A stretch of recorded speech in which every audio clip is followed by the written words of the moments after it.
मेरा नाम है मोहित और आपका स्वागत है हमारे यूट्यूब चैनल हिस्ट्री चैंपियन में। तो जैसा कि आप जानते हो, आपका आपका जो बी है, आप फर्स्ट ईयर के विद्यार्थियों का जो पेपर होता है न्यूट्रिशन एंड हेल्थ फिटनेस से संबंधित, उससे संबंधित महत्वपूर्ण एमसीक्यू मैं आपके सामने लेकर आया हूँ।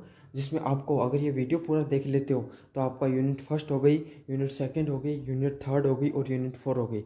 चारों के चारों जो यूनिट होती हैं उसका आपका रिवीजन बहुत अच्छे से हो जाएगा। तो चलो शुरू करते हैं। इससे पहले आपको क्या करना है, चैनल को सब्सक्राइब कर देना है, वीडियो को लाइक कर देना और अपने दोस्तों को जरूर से शेयर कर देना है। चलो शुरू करें। WHO के अनुसार स्वास्थ्य की परिभाषा में निम्न में से कौन सा शब्द शामिल नहीं है? तो कौन सा शब्द शामिल नहीं है WHO के अनुसार डेफिनेशन ऑफ हेल्थ में? तो कौन सा नहीं है? सोशल सिक्योरिटी शब्द है, वो शामिल नहीं है। According to the WHO, which of the following is not included in the definition of health? Health में कौन सा नहीं है? सामाजिक सुरक्षा। सोशल सिक्योरिटी जो शब्द होता है, सामाजिक सुरक्षा, उसका आपको पता है हेल्थ से क्या लेना देना? कोई लेना देना नहीं है। बाकी का जो मेंटल वेलबींग, भाई आपके मानसिक कल्याण, आपका मानसिक स्वास्थ्य से संबंधित शब्द भी जुड़ा हुआ है। आपका फिजिकल वेलबींग से भी सब जुड़ा हुआ है। मतलब शारीरिक शारीरिक अगर कोई आदमी शारीरिक रूप से स्वस्थ है, मानसिक रूप से स्वस्थ है, तो वो आपको पता है स्वस्थ होगा, और सामाजिक रूप से भी स्वस्थ है। समझ में आ गया? समाज में भी उसकी अच्छी पहचान है तो भी वो स्वस्थ होता है। समझ में आ गया? तो सिक्योरिटी से संबंधित शब्द नहीं होगा इसका। वेलनेस शब्द मुख्यतः किस बात पर बल देता है? तो वेलनेस क्या होता है? वेलनेस शब्द है वो किस पर ज़्यादा जोर देता है? वो क्या देता है कि कोई भी व्यक्ति है ना, वो समग्र रूप से सामाजिक हो गया, चाहे सामाजिक हो गया, चाहे मानसिक हो गया, चाहे शारीरिक हो गया, तीनों रूप से उसका जो जीवन है वो क्या खुशहाल हो। समझ में आ गया? तो संपूर्ण जीवन शैली है वो क्या उसकी अच्छी हो, उसमें जो पूर्ण रूप से वो सही हो। तो यही होगा, संपूर्ण जीवन शैली है उसकी अच्छी होनी चाहिए। तो इसका सही आंसर क्या होने होगा? ऑप्शन नंबर बी है वो इसका सही आंसर होने वाला है। उसकी संपूर्ण जीवन शैली है वो सही होनी चाहिए। समझ में आ गया आपको? फिटनेस का मुख्य संकेतक क्या है? तो फिटनेस कोई भी आदमी का कैसे पता चलती है? उसके ऊर्जा के लेवल से। उसका ऊर्जा का लेवल शरीर में कितना ज़्यादा है, वो कितने अच्छे से शरीर को मेंटेन किया हुआ है। तो आपको पता ना, काफ़ी बार जो भाई अच्छा इंसान, जो शारीरिक रूप से मजबूत इंसान होगा, उसकी ऊर्जा भी हमेशा अच्छी ही आपको मिलेगी। तो इसका सही आंसर क्या होने वाला है? ऑप्शन नंबर बी है, ऊर्जा का स्तर है जो हमेशा अच्छा होगा एक फिटनेस, जो जिसकी अच्छी फिटनेस होगी इस व्यक्ति का। समझ में आ गया आपको? ऊर्जा स्तर से किसी भी व्यक्ति की फिटनेस का संकेत आपको देखने को मिलता है। WHO की स्वास्थ्य की परिभाषा कब दी गई थी? वेहन was the WHO define the health formula? तो कब किया था WHO ने? वर्ल्ड हेल्थ ऑर्गेनाइजेशन ने हेल्थ का फॉर्मूला कब दिया था? 1948 में हेल्थ का फॉर्मूला दिया गया था WHO के द्वारा। तो इसका सही आंसर क्या होगा? ऑप्शन नंबर बी है वो सही आंसर होने वाला है।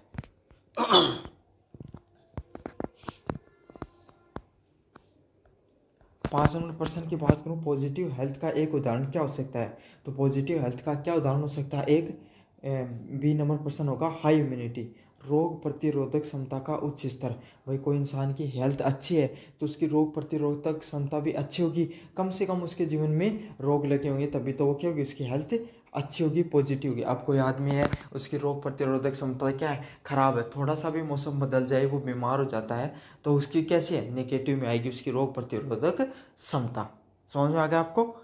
रोग प्रतिरोधक क्षमता है कि भाई चाहे मुश्किल, मतलब जल्दी से वो बीमार नहीं होता है, वही उसका पॉजिटिव हेल्थ में आएगी। और एक चीज़ बता दूं, मैंने और भी वीडियो करवा रखे हैं न्यूट्रिशन एंड हेल्थ फिटनेस से संबंधित, वो उसका आपको जो डिस्क्रिप्शन है उसमें प्लेलिस्ट का लिंक मिल जाएगा, वहाँ पे जाके जरूर से चेकआउट कर लेना बाकी के वीडियोज़ में। अगले वाला, संतुलित आहार में कौन सा पोषक तत्व सबसे अधिक ऊर्जा देता है? Which nutrition give the highest energy in balance diet? तो कौन सा देता है? आपको पता, जो फैट है ना, फैट उससे सबसे ज़्यादा ऊर्जा मिलती है। जैसे आपने घी खा लिया, तो घी खाने के बाद में आपके शरीर में क्या होती है, ऊर्जा का स्तर है वो बढ़ता है। तो इसका सही आंसर क्या होने वाला है? ऑप्शन नंबर बी होने वाला है। तो कौन सा सबसे अधिक ऊर्जा देने का कार्य किसका होता है? वसा का या फैट का कार्य होता है। सबसे अधिक ऊर्जा वो कौन देती है? वसा या फैट ही देती है हमें। अगला कौन सा है? कार्डियोवास्कुलर फिटनेस किसका मापदंड है? तो मैं आपको अभी भी बता दूं, कार्डियोवास्कुलर है ना, कार्डियो शब्द किससे संबंधित जुड़ा होता है? कार्डियो शब्द है ना, जो कार्डियो शब्द है ना, वही किससे जुड़ा होता है? हृदय और फेफड़ों की क्षमता से या दक्षता से, एफिशिएंसी से जुड़ा होता है। तो आपको पता है कार्डियोवास्कुलर शब्द है, जो कार्डियो शब्द है वो किससे जुड़ा होता है? आपके हृदय और फेफड़ों से जुड़ा हुआ होता है। तो इसका सही आंसर क्या होगा? ऑप्शन नंबर बी होगा। आपकी दिल से संबंधित आपके पास कोई बीमारी नहीं होनी चाहिए, आपका जो फेफड़ा है वो भी अच्छे से कार्य करना चाहिए, तो वो क्या कहलाता है? कार्डियोवास्कुलर आपकी फिटनेस के लिए जाना जाता है वो चीज़ें। निम्नलिखित में से कौन सा जीवन शैली का रोग नहीं है? तो इनमें से कौन सा ऐसा रोग है जो जीवन शैली से संबंधित नहीं होता है? Which of the following is not a life style disease? तो कौन सी नहीं है लाइफ स्टाइल डिजीज? तो आपको पता है भाई, जैसे कि डायबिटीज़ है, तो डायबिटीज़ कैसे होगी? आपकी जीवन शैली सुस्त जीवन शैली है, आपने मेहनत नहीं करी है, आप थोड़ा सा कठिन कार्य नहीं करते हो, तो आपको ये हो सकती है। कैंसर क्या हो गया? आपको कहीं ना कहीं आपकी जीवन शैली में कुछ खान पान में ऐसी चीज़ों में दिक्कत हुई, तब आपको हुई। उच्च रक्तचाप तो बताइए आपको, वही भाई नमक वगैरह ज़्यादा खाने से हो जाता है। तो एड्स है, वो आपको जीवन शैली से संबंधित नहीं होता है। तो अच्छे से याद कर लेना, एड्स होती है वो जीवन शैली से संबंधित बीमारी नहीं होती है, वो वायरस जनित बीमारी होती है। आयरन की कमी से कौन सी बीमारी होती है? तो आयरन की कमी से कौन सी बीमारी होती है? एनीमिया। एनीमिया समझ गए, खून की कमी को एनीमिया बोला जाता है। तो वायरस जो आयरन की कमी से कौन सी बीमारी होती है? एनीमिया नाम की जो बीमारी होती है वो किससे होती है? आपको आपके शरीर में आयरन की कमी से वो बीमारी हो जाती है। समझ में आ गया आपको? एनीमिया नामक बीमारी है वो शरीर में आयरन की कमी से हो जाती है। अगले वाला 10 नंबर प्रश्न होता है, प्रोटीन का मुख्य कार्य क्या होता है? प्रोटीन का मुख्य कार्य क्या होता है? What is the main function of protein is? तो ऑप्शन नंबर बी होगा, रिपेयर द टिश्यूज। इसका क्या कार्य होता है प्रोटीन का? देखो आपको पता ना, जिम वाले लड़के क्या खाते हैं ज़्यादा? मैंने बताया था आपको पहले भी, प्रोटीन खाते हैं जिम वाले। क्यों खाते हैं प्रोटीन? क्योंकि उससे मसल बिल्डिंग होती है, शरीर फूलता है, मसल्स बनती हैं। समझ में आ गया ना आपको? सिक्स वो दिखाते ना, वो डंबल दिखाते हैं आपके अपने हाथों के, तो ऐसा बना के, तो वही सिक्स पैक किससे बनते हैं? आपकी मसल से बिल्डिंग होती है इसमें। तो ये टिश्यूज़ को भी रिपेयर करता है। टिश्यू क्या होते हैं? टिश्यू उत्तक होते हैं। इसी से क्या होता है? मसल्स के अंदर जो बनी होती है मसल्स, वो टिश्यूज से बनी होती है, उत्तकों से बनी होती है। तो उत्तकों का मरम्मत का कार्य भी इसका होता है, प्रोटीन का। 11 नंबर प्रश्न है, फिटनेस में कौन सी क्रिया जरूरी नहीं है? Which activity is not essential for fitness? तो कौन सी नहीं है? धूम्रपान है वो उसमें जरूरी नहीं है। भाई धूम्रपान करोगे तो फिटनेस आपकी अच्छी कैसे रहेगी? चलना भी अच्छी बात है, व्यायाम भी अच्छी बात है, रेस्ट भी अच्छी बात है फिटनेस के अंदर, लेकिन स्मोकिंग एक अच्छी बात नहीं होती है फिटनेस के अंदर। 12 नंबर प्रश्न है, तनाव से बचने का सबसे अधिक प्रभावी उपयोग क्या होता है? What is the effective way to avoid the stress? तो आप क्या कर सकते हो? मेडिटेशन करके अपने जीवन में क्या कर सकते हो? आप उसमें आप तनाव से बच सकते हो। तो सही आंसर क्या होने वाला है? ऑप्शन नंबर बी है वो सही आंसर होने वाला है। मेडिटेशन करके आप है वो तनाव से बचने का कार्य कर सकते हो। समझ में आ गया आपको? अगले वाला प्रश्न है 13 नंबर प्रश्न, जीवन शैली में सुधार के लिए पहला कदम क्या होता है? तो आपके जीवन में जीवन शैली होती है आपकी जो what is the first step toward improve the life style? तो आपकी लाइफ स्टाइल में आपको इम्प्रूव करने के लिए आपका पहला कदम क्या होता है? Diet and exercise balance. तो आहार और व्यायाम का संयोजन, मतलब आप आहार मतलब डाइट, और जो व्यायाम है उसको सही से अपने जीवन में उतारिए, उसको सही से क्या कीजिए? सही से आहार लीजिए, सही से आप अपना व्यायाम कीजिए, तो आपका जो जीवन शैली है उसमें काफ़ी ज़्यादा सुधार देखने को मिलेगा। अपने आप धीरे धीरे आपकी जो सुधार है वो उसमें होता चला जाएगा। समझा? तो जीवन शैली किससे संबंधित होती है? आपके आहार और व्यायाम से संबंधित होती है। रोग प्रतिरोधक क्षमता बढ़ाने के लिए कौन सी विटामिन की भूमिका होती है? What which vitamin play a major role in the enhancing immunity? तो इम्यूनिटी को बढ़ाने के लिए कौन सा जो आपकी विटामिन होती है, तो कौन सी होती है? Vitamin C. विटामिन सी है, उसको इसीलिए लिया जाता है ताकि वो आपकी इम्यूनिटी को बढ़ा सके, आपकी रोग प्रतिरोधक क्षमता को बढ़ा सके।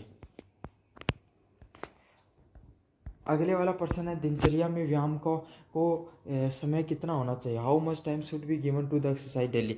तो हमें कितना टाइम देना चाहिए? लगभग 30 मिनट से अधिक हमें डेली है वो व्यायाम से संबंधित देने चाहिए। तो इसका आंसर क्या होगा? ऑप्शन नंबर सी होगा। 30 मिनट से अधिक देने चाहिए आपको हमेशा जीवन में व्यायाम के लिए, अलग से रखने चाहिए व्यायाम के लिए आपको। 16 नंबर प्रश्न है, जंक फूड का सेवन किस प्रकार की फिटनेस को प्रभावित करता है? तो ये क्या करता है? आपकी ओबेसिटी है, मोटापे को बढ़ाने का कार्य करता है जंक फूड। तो इसका सही आंसर क्या होगा? ऑप्शन नंबर बी वो सही आंसर होने वाला है। इंक्रीज ओबेसिटी, आपके शरीर के अंदर जो आपका मोटापा होता है उसको बढ़ाने का कार्य करता है जंक फूड। तो इसका सही आंसर ऑप्शन नंबर बी होगा। ओबेसिटी का बढ़ाने का कार्य ही किसका होता है? जंक फूड का होता है। जंक फूड खा के आदमी कैसे जाते हैं? देखना आप, जो लोग जंक फूड खाते हैं जब मोटा है रिंग अच्छी जोर का, समझ में आ गया ना आपको? तो ज़्यादा जंक फूड खाना अपनी सेहत के लिए अच्छा नहीं होता, क्योंकि फैट कंटेंट उसके अंदर ज़्यादा होता है ना। और क्या होता है उसके अंदर, जो विटामिन हो गए आपके, जो प्रोटीन हो गया और जो फैट हो गया, फैट तो बहुत ज़्यादा होता है उसके अंदर, बहुत ज़्यादा कैलोरी मात्रा होती है ना। और एसेंशियल न्यूट्रिएंट्स तो बहुत डेफिशिएंसी होती है, और फैट की कैलोरी की मात्रा ज़्यादा होती है। 17, फाइबर युक्त आहार का क्या लाभ होता है? What is the benefit of fibre rich diet? तो मोटे दाने का जो खाना होता है ना, कोई सा भी हो चाहे मोटे दाने वाला, वो सारे उसके अंदर फाइबर ही ज़्यादा देखने को मिलता है। तो उसमें क्या होता है? पाचन में सहायता होती है, हेल्प इन डाइजेशन, वो डाइजेशन में आपको मदद करता है। फाइबर युक्त खाना होता है वो, उसका कार्य क्या होता है? वो आपको डाइजेशन में मदद करता है। 18 नंबर प्रश्न की बात कहूँ, शारीरिक फिटनेस में कौन से घटक होते हैं? Strength, endurance and flexibility. तो कौन से घटक होते हैं? शक्ति, इंसान के अंदर स्ट्रेंथ होगी, जो इंसान शारीरिक रूप से फिट होगा उसके अंदर क्या होगी? मजबूती होगी, एकदम शरीर फिट होगा उसका। एंड्योरेंस, सहन शक्ति होगी, समझ में आ गया? थोड़ा बहुत ऐसे नहीं कि थोड़ी सी बीमारी होगी हाय राम करने लगे, नहीं, ऐसे नहीं, सहन शक्ति भी होगी बीमारियों को, और लचीलापन भी होगा। लचीलापन भी आपको, फ्लेक्सिबिलिटी और लचीलापन भी आपको देखने को मिलता है। 19 नंबर प्रश्न की बात करूं, वजन घटाने के लिए सबसे उपयुक्त तरीका कौन सा होता है? तो वजन घटाने का सबसे उपयुक्त तरीका क्या होता है इसमें से? तो संतुलित आहार और नियमित व्यायाम लेना ही वजन घटाने का सबसे उपयुक्त तरीका होता है। तो आपको क्या करना है? बैलेंस डाइट लेनी है और रेगुलर एक्सरसाइज करते रहना है। इससे क्या होगा? आपका वजन है वो घटता रहेगा समय के साथ में। समझ में आ गया आपको?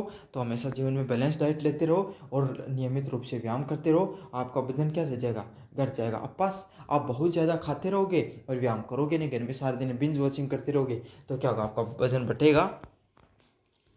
What is the main goal of WHO? WHO का मुख्य उद्देश्य क्या होता है? Promote the global health. तो वैश्विक जो स्वास्थ्य है उसको बढ़ाने का कार्य करता है। जैसे गरीब देश हो गए, जैसे अफ्रीका के बहुत से ऐसे देश हैं जहाँ पर उन देशों की जो सरकार है उसके पास इतना पैसा नहीं होता है कि वो अपनी सरकार, जो जनता है उसके लिए गरीबी पर पैसा खर्च कर सकें स्वास्थ्य पर। तो WHO जैसे देश होते हैं वो क्या करते हैं? हेल्प करते हैं। काफ़ी कॉन्टिन्यूस जो बीमारियाँ होती हैं, संक्रामक बीमारियाँ हो गई, या फिर जो बहुत ही डेडली बीमारी होते हैं उसके लिए भी हेल्प करने का या टीका वगैरह प्रोवाइड करने का कार्य किसका होता है? WHO का होता है। तो यही होता है, वैश्विक स्वास्थ्य को बढ़ाने का कार्य किसका होता है? WHO का होता है।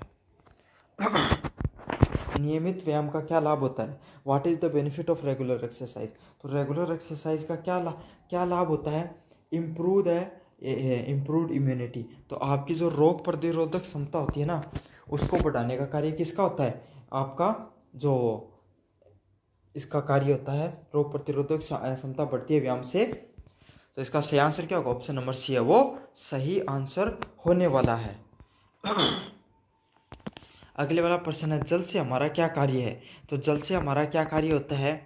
जल से हमारा कार्य यही हमारे तापमान को नियंत्रित करता है। तो जल से हमारा शरीर का क्या तात्पर्य होता है? ये हमारे शरीर में टेम्परेचर को नियंत्रित करता है। तो आपको पता है गर्मी होती है तब आपके शरीर से पसीना छूटता है, पसीना छूटता और हवा लगती है तो क्या होता है? ठंडा हो जाता है। तो इससे क्या? टेम्परेचर नियंत्रित होता रहता है। समझ में आ गया आपको? 23 नंबर प्रश्न है, हेल्दी लाइफ स्टाइल का मूल आधार क्या है? तो हेल्दी लाइफ स्टाइल के लिए आपको भाई किसके क्या होता है? बढ़िया खाना खाओ, बढ़िया एक्सरसाइज करो, हेल्दी रहोगे जीवन में हमेशा। तो और इन दोनों चीज़ों के लिए आपको जीवन में क्या चाहिए? डिसिप्लिन चाहिए, अनुशासन चाहिए। तो इसका सही आंसर क्या होगा? ऑप्शन नंबर बी होगा। आपको बस अपने जीवन में थोड़ा सा अनुशासित रहना रहता है, डिसिप्लिन जीवन जीने के लिए।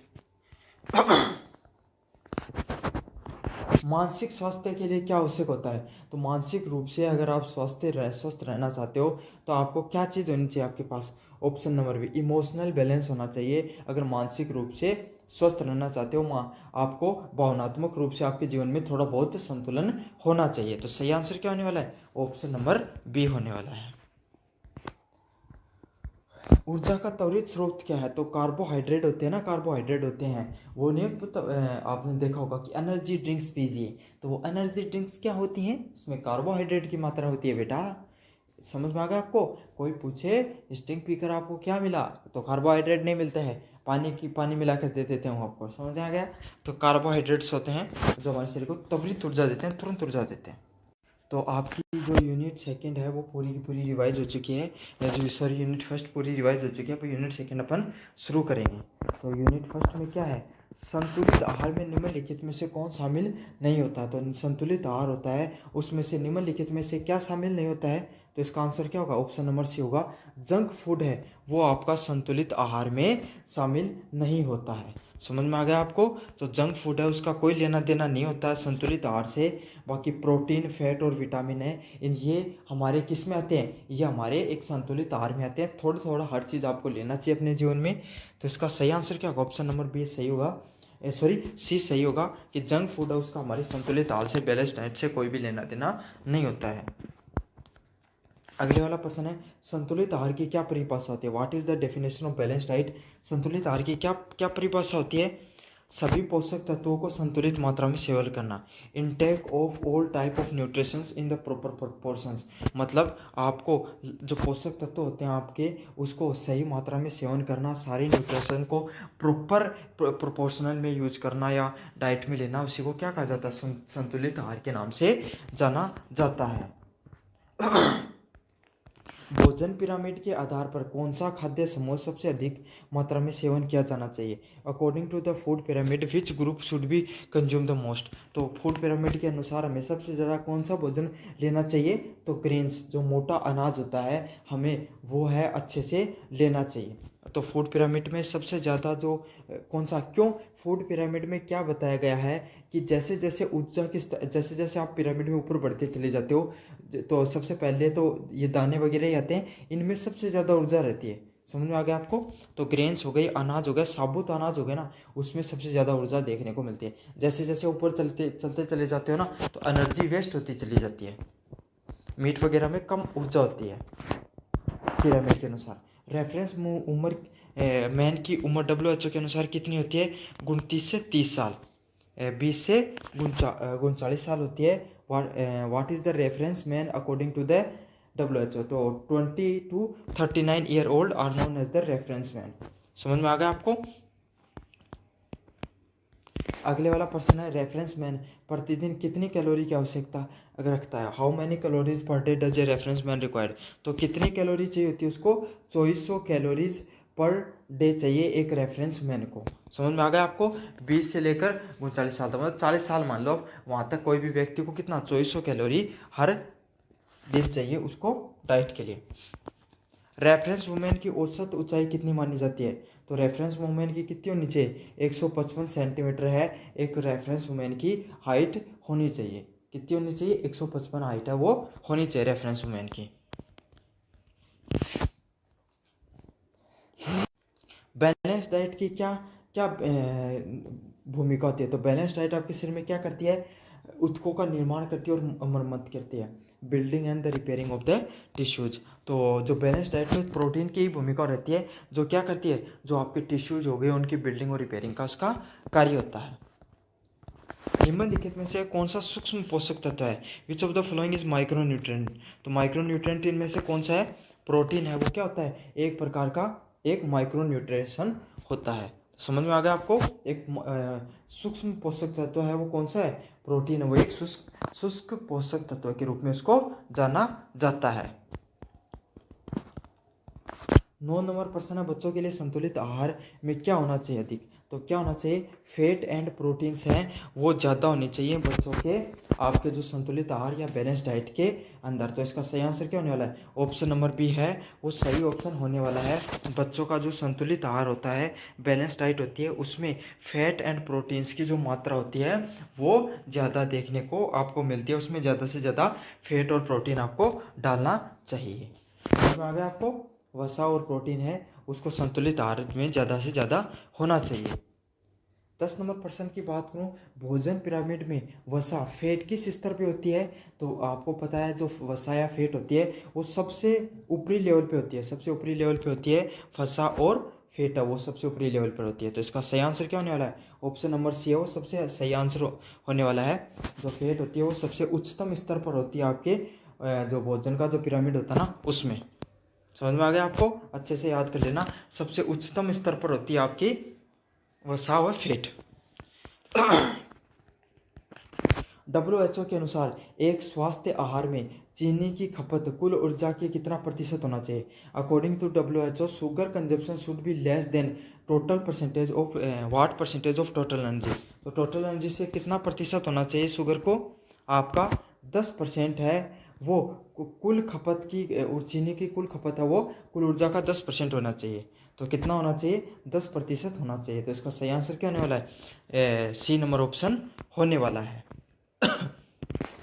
12 नंबर प्रश्न, रेफरेंस वुमेन को प्रतिदिन कुल कितनी ऊर्जा की आवश्यकता होती है। तो 2000 कैलोरी की आवश्यकता होती है, और आदमी को कितनी की होती है, 2400 कैलोरी की आवश्यकता होती है। रेफरेंस मैन को 2400 की, रेफरेंस वुमेन को 2000 कैलोरी की आवश्यकता होती है। और रेफरेंस मैन की हाइट 155 होती है, और रेफरेंस वुमेन की और रेफरेंस मैन की 170 सेंटीमीटर होती है। डाइटरी फाइबर का क्या कार्य होता है। तो डाइटरी फाइबर का क्या कार्य होता है, पाचन में सहायता, हेल्प इन डाइजेशन। तो खाने वगैरह को पचाने का कार्य किसका होता है, आपका फाइबर वगैरह होते हैं ना, जो साबुदाने हो गए, उसका कार्य होता है खाने को पचाने का। 14 नंबर प्रश्न है, संतुलित आहार में 50-60% ऊर्जा किससे मिलनी चाहिए।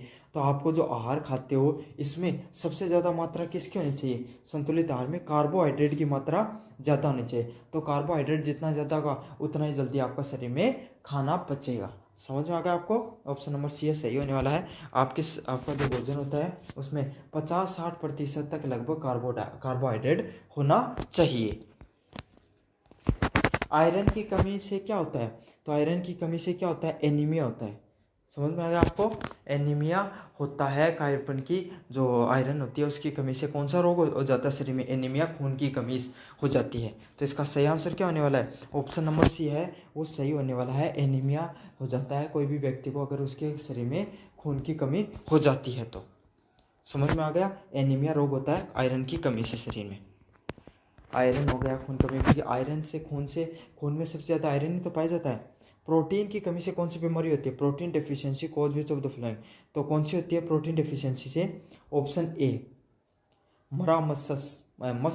मरासमस नाम की बीमारी होती है। अच्छा सा मरी हो जाए आदमी, प्रोटीन नहीं मिले तो आपको पता मसल्स नहीं होगी तो आदमी पतला हो जाएगा, तो कैसा होगा, मरा हो जाएगा। तो इसका सही आंसर क्या होगा, मरासमस है ना नाम की बीमारी है वो हो जाएगी कोई भी व्यक्ति को अगर उसके शरीर में प्रोटीन की कमी हो जाती है। तो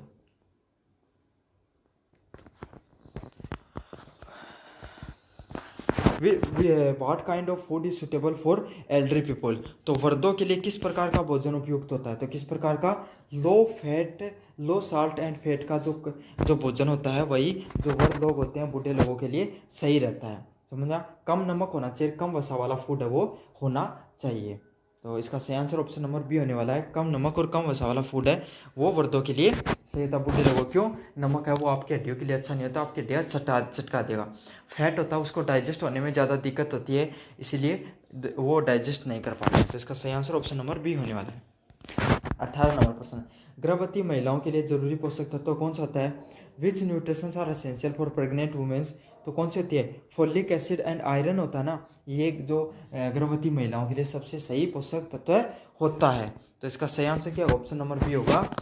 फोलिक एसिड एंड आयरन है वो किससे संबंधित होता है, गर्भवती महिलाओं के सबसे जरूरी पोषक तत्वों में से एक होता है।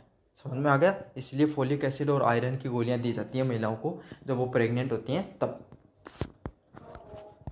फूड पिरामिड किसे दिखाता है, फूड पिरामिड किसे दिखाता है, पौष्टिक भोजन की प्राथमिकता को, priorities of nutritious food groups.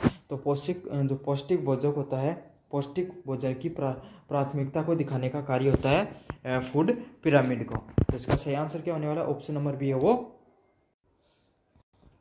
पौष्टिक भोजन होता है, उसकी प्राथमिकता को दिखाने का कार्य किसका होता है? फूड पिरामिड का कार्य होता है पौष्टिक भोजन की आपको क्या दिखाता है? प्राथमिकता दिखाया, प्रायोरिटी के रूप में दिखाता है। 20 नंबर प्रश्न है, रेफरेंस मैन का औसत वजन कितना होता है? 65 किलो वजन होता है। कोई भी रेफरेंस मैन होता है उसका, समझ में आ गया? उसका कितना वजन होना चाहिए? कोई भी रेफरेंस मैन होता है जिसकी हाइट 170 होती है, उसकी 65 किलो के आसपास उसका वजन हमेशा जीवन में होना चाहिए। ऑप्शन नंबर सी है, 65 kg वजन होता है। WHO की गाइडलाइन के अनुसार आहार में ट्रांस फैट की मात्रा कितनी होती है? तो कितनी होती है? 2% मात्रा होती है ट्रांस फैट की आपके डाइट के अंदर। तो कितनी होनी चाहिए WHO के अनुसार? ट्रांस फैट की जो आपकी डाइट में मात्रा 2% मात्रा से ज़्यादा नहीं होना चाहिए। 22 नंबर प्रश्न है, बैलेंस डाइट प्लानिंग का पहला कदम क्या होता है? तो बैलेंस डाइट प्लानिंग का पहला कदम क्या होता है? सही आंसर क्या होगा? Diet assessment. तो आपको आहार का पूरा मूल्यांकन करना चाहिए, डाइट का पूरा मूल्यांकन करना चाहिए। तो तभी क्या हो सकते हैं, आप अपने बैलेंस डाइट की प्लानिंग को समझ सकते हो। समझ में आ गया आपको? आहार का मूल्यांकन करना चाहिए, आपको डाइट का मूल्यांकन करना चाहिए, तभी आप अपना जो बैलेंस डाइट है उसकी प्लानिंग को सही कर सकते हो। तो इसका सही आंसर क्या होने वाला है? ऑप्शन नंबर बी होने वाला है, आहार का मूल्यांकन आपको अच्छे से करना चाहिए। ऊर्जा का मुख्य स्रोत क्या होता है? What are the primary source of energy? तो आपके शरीर में प्राइमरी सोर्स ऑफ एनर्जी कौन सा होता है? तो मैंने आपको बताया था, कार्बोहाइड्रेट होते हैं, वो आपको त्वरित ऊर्जा देते हैं, तुरंत ऊर्जा देते हैं जब आप कार्बोहाइड्रेट को स्टोर करते हो। तो ऊर्जा का स्रोत कौन से होते हैं? कार्बोहाइड्रेट आपके शरीर के अंदर ऊर्जा का स्रोत होते हैं। 24 नंबर प्रश्न है, भोजन योजना में कौन सा कारक सबसे महत्वपूर्ण होता है? What is the most important factor in the meal planning? तो कौन से होते हैं मील प्लानिंग में? ऑप्शन नंबर बी है, न्यूट्रिशन वैल्यू होगी, पोषक मूल्य हो गया, वो सबसे महत्वपूर्ण क्या होते हैं? सबसे महत्वपूर्ण होते हैं, कारक होते हैं आपको आपके उसके अंदर भोजन योजना के अंतर्गत। रेफरेंस वुमेन का औसत वजन कितना होता है? तो कितना होता है? ऑप्शन नंबर सी, 55 किलो वजन होना चाहिए एक महिला का, जिसकी हाइट कितनी होती है? 155 किलो होती है। समझ में आ गया? और कितनी कौन सी उम्र तक मानी जाती है? वही 20 से 20 आपकी 39 तक मानी जाती है। समझ में आ गया आपको सारी चीज़ें? आपकी जो यूनिट नंबर 2 है वो भी रिवाइज हो चुकी है, थ्योरी भी मैंने बताने की कोशिश की है, साथ के साथ आपको वो भी बताया, क्या बोलते हैं, MCQ भी करवा दिए हैं। यूनिट नंबर 3 होता है, यूनिट नंबर 3 है, प्रोसेस फूड का मुख्य उद्देश्य क्या होता है? What is the main purpose of the process food? तो प्रोसेस फूड का क्या मेन पर्पज होता है? Increase self life. समझ में आ गया आपको? इंक्रीज सेल्फ लाइफ मतलब खुद की लाइफ है वो बचा के रखता है। प्रोसेस फूड क्या होता है? प्रोसेस फूड के अंदर आपको जो आर्टिफिशियल प्रिजर्वेटिव्स, आर्टिफिशियल जो है क्या बोलते हैं, कलर वगैरह डाले जाते हैं, किस लिए डाले जाते हैं? ताकि इनकी जो ये खुद हैं ये काफ़ी दिनों तक बच के रहें, सड़े नहीं, गले नहीं, इसलिए ये सब डाले जाते हैं। तो इनकी खुद की जो हेल्थ के लिए बचाने के लिए इनका प्रयोग में लिया जाता है। अगले वाला प्रश्न है, निम्नलिखित में से कौन सा प्रोसेस फूड का उदाहरण है? Which of the following is an example of process food? तो ऑप्शन नंबर सी है वो सही आंसर होने वाला है। इंस्टेंट जो नूडल होते हैं, तुरंत जो नूडल बन जाते हैं, वो किसका उदाहरण होते हैं? एक प्रोसेस फूड का उदाहरण होते हैं। तो इसका सही आंसर क्या होगा? ऑप्शन नंबर सी है वो सही आंसर होने वाला है। इंस्टेंट जो नूडल होते हैं वो तुरंत इंस्टेंट नूडल वो क्या प्रोसेस फूड का पार्ट होते हैं। अगले वाला क्या है? अल्ट्रा प्रोसेस फूड की क्या विशेषता होती है? तो अल्ट्रा प्रोसेस फूड की क्या विशेषता होती है? कई खाद्य यौगिकों को एसिटिव से युक्त होता है। तो कई खाद्य पदार्थ यौगिक वो एसिटिव से युक्त होते हैं। Contains many compounds and additives. तो अल्ट्रा प्रोसेस फूड क्या होते हैं? जिसके अंदर एक से अधिक प्रिजर्वेटिव्स डाल रखे हैं, कई कंपाउंड हैं और कई एडिक्टिव डाल रखे हैं ताकि आपको एडिक्शन वगैरह लग जाए। तो समझ में आ गया आपको? अल्ट्रा प्रोसेस फूड में बहुत सारे कंपाउंड वगैरह डाल के रखते हैं, प्रिजर्वेटिव्स वगैरह डाल के रखते हैं। 4 नंबर प्रश्न क्या है? कन्वीनियंस फूड कौन सा होता है? तो कन्वीनियंस फूड कौन सा होता है? आसानी से जो भोजन तैयार हो जाए वही कन्वीनियंस फूड होता है। वही तुरंत आपने उसको डाला और बना लिया, तो वही कौन से फूड में आएगा, कन्वीनियंस फूड की कैटेगरी में आने वाला है। समझ में आ गया, जो भोजन आप आसानी से बनाकर तैयार कर सकते हो उसको कन्वीनियंस फूड की श्रेणी में डाला जाता है। तो इसका सही आंसर क्या होगा, ऑप्शन नंबर बी है वो सही आंसर होने वाला है। आसानी से जो भोजन तैयार हो जाए, प्रिपेयर हो जाए, उसी को कन्वीनियंस फूड की श्रेणी में डाला जाता है। पैकेट फूड में कौन सा हानिकारक वस्तु पाई जाती है, which harmful component is often found in packet food. तो पैकेट फूड के अंदर कौन सा हार्मफुल जो प्रोडक्ट है वो पाया जाता है, तो ट्रांस फैट है वो आपको हार्मफुल जो पैक्ट होते हैं फूड होता है उसके अंदर पाया जाता है। समझ में आ गया, ट्रांस फैट समझ गए, अल्ट्रा प्रोसेस जो फैट होते हैं जो ऑयल वगैरह से बनाए जाते हैं उसको ट्रांस फैट के नाम से जाना जाता है। 6 नंबर प्रश्न है, प्रोसेसिंग के द्वारा किस पोषक तत्वों की सबसे अधिक हानि होती है, which nutritions is most likely to be lost during processing. Processing के दौरान सबसे ज़्यादा कौन सा पोषक तत्व है हमारे शरीर से चला जाता है, विटामिन है वो प्रोसेस के द्वारा आपके सबसे ज़्यादा उनकी हानि होती है। तो इसका सही आंसर क्या होने वाला है, ऑप्शन नंबर सी है वो होने वाला है। विटामिन होती हैं उसको सबसे ज़्यादा खराब हो जाती हैं प्रोसेस के अंदर कोई भी फूड की। 7 नंबर प्रश्न है, अल्ट्रा प्रोसेस फूड में अक्सर अधिक मात्रा में क्या पाया जाता है, ultra process food often contain the excessive amount of salt, sugar and fat. तो नमक, चीनी और वसा है वो अल्ट्रा प्रोसेस फूड में सबसे अधिक मात्रा में पाए जाते हैं। कौन से, नमक, चीनी और वसा है, सोल्ट है, शुगर है और फैट है, वो सबसे ज़्यादा पाए जाते हैं अल्ट्रा प्रोसेस फूड के अंदर। अगले वाला होता है, excessive consumption of processed food is likely. तो अगर आप अधिक से अधिक क्या खाओगे, प्रोसेस्ड फूड खाओगे, तो इसके आपके शरीर में क्या बढ़ेगी, ओबेसिटी है, मोटापा है वो बढ़ जाएगा। तो क्या बढ़ेगी, ओबेसिटी है, मोटापा है वो आपके शरीर में बढ़ जाएगा अगर आपसे एक से अधिक क्या खाओगे, प्रोसेस्ड फूड को खाओगे। तो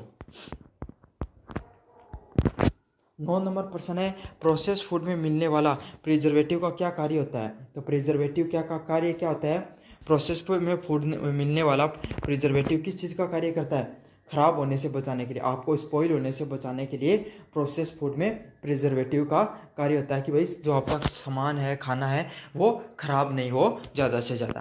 तो इसका सही आंसर क्या होने वाला है, ऑप्शन नंबर सी है वो सही होने वाला है। 10 नंबर प्रश्न की बात करूँ, प्रोसेस फूड में कौन सा एडिक्टिव रंग प्रदान किया जाता है।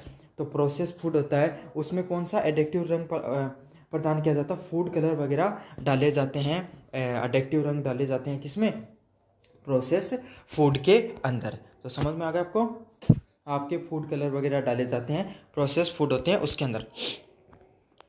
11 नंबर प्रश्न है, पैकेजिंग में प्रयुक्त बीपी बायोस्फिनोल स्वास्थ्य के लिए किस प्रकार से प्रभावित करता है। तो जो बायोस्फिनोल ए है, स्वास्थ्य को किस प्रकार से प्रभावित कर सकता है, हार्मोनल में गड़बड़ी करता है, डिसरप्ट्स द हार्मोनल। तो आपके शरीर में हार्मोनल डिसबैलेंस हो सकता है अगर आप बिस्फिनोल ए है उसका अगर सेवन वगैरह कर लेते हो, या फिर शरीर के अंदर अगर चला जाता है तो आपको हार्मोनल डिसबैलेंस देखने को मिल सकता है। कन्वीनियंस फूड को स्टोर करने के लिए आमतौर पर क्या किया जाता है।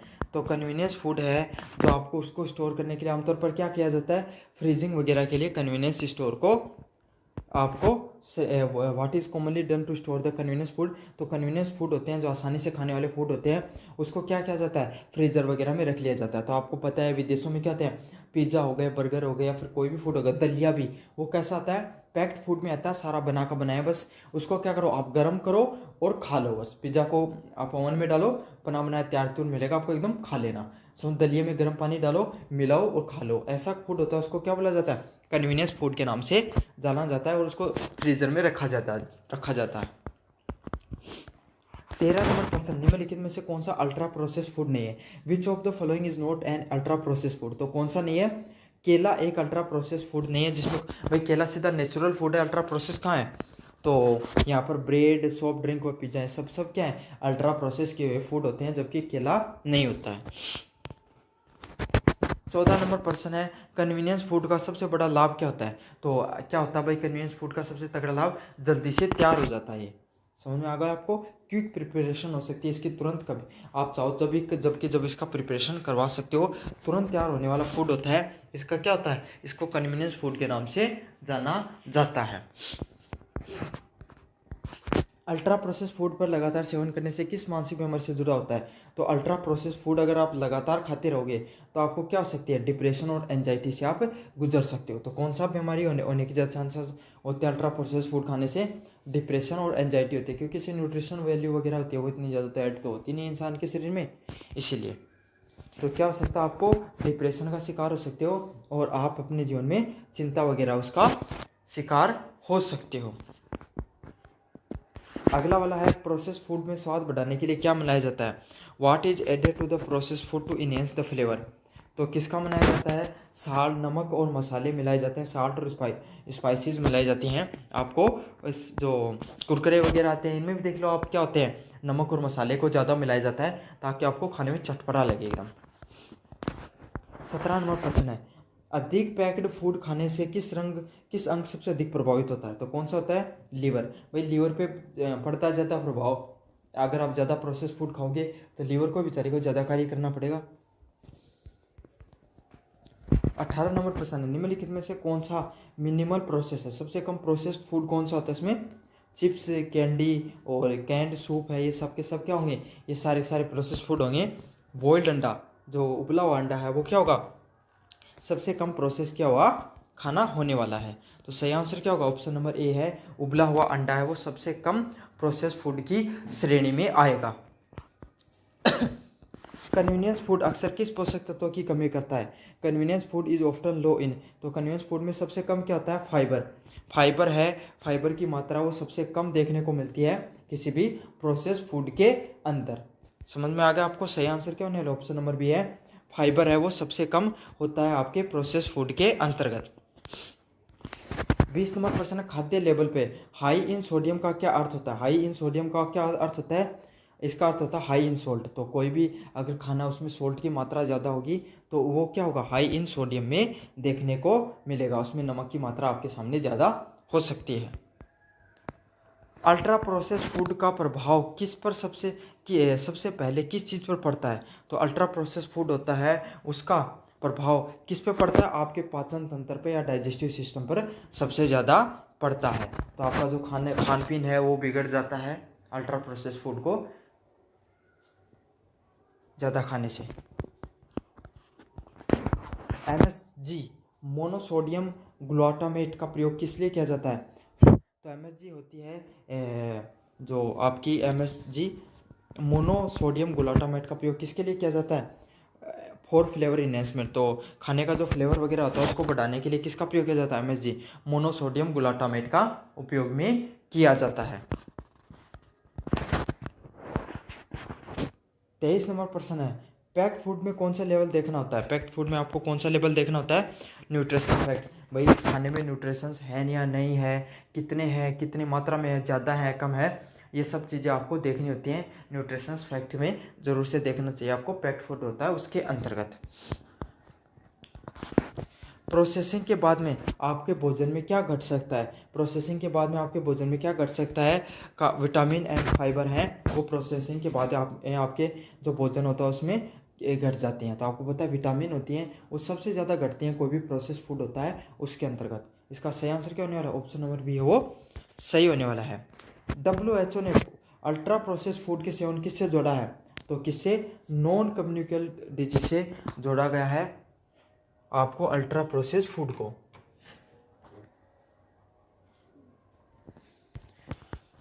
यूनिट नंबर 4 की बात करें, नियमित शारीरिक गतिविधियों से क्या लाभ होते हैं? विच of the following is not a benefit of regular activities.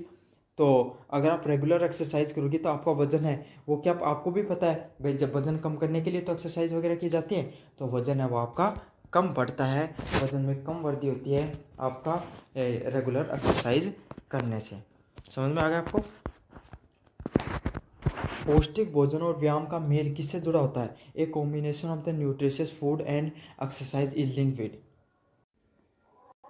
A combination of the nutritious food and exercise is linked with. तो आपके जीवन में जो पौष्टिक भोजन और व्यायाम का मेल किससे जुड़ा होता है? इसका सही आंसर ऑप्शन नंबर सी होगा, हेल्दी लाइफस्टाइल से, स्वस्थ जीवन शैली से आपका पौष्टिक भोजन और व्यायाम है वो जुड़ा हुआ होता है। तो इसका सही आंसर क्या होगा? ऑप्शन नंबर सी है वो सही आंसर होने वाला है। 3 नंबर प्रश्न है, सेडेटरी लाइफस्टाइल से कौन सी समस्या बढ़ती है? Which problem is aggravated by the sedentary lifestyle. तो आपके जीवन में अगर आपकी जो जीवन शैली है वो कैसी है, एकदम सेडेटरी, आप पड़े रहते हो, आप जीवन में ज़्यादा कार्य नहीं करते हो, तो उससे कौन सी जीवन शैली बढ़ेगी? आपकी मोटापा है, ओबेसिटी है वो ज़्यादा देखने को मिलती है। तो इसका सही आंसर क्या होगा? ऑप्शन नंबर सी होगा। सेडेटरी लाइफ से आपकी जो मोटापा है वो ज़्यादा देखने को मिलता है, ज़्यादा बढ़ता है। अगला वाला है dual burden of mole nutrition. निम्नलिखित में से कौन से दो पहलू शामिल होते हैं? Aspect of dual burden of mole nutrition होता है, उसमें कौन से दो एस्पेक्ट लागू होते हैं?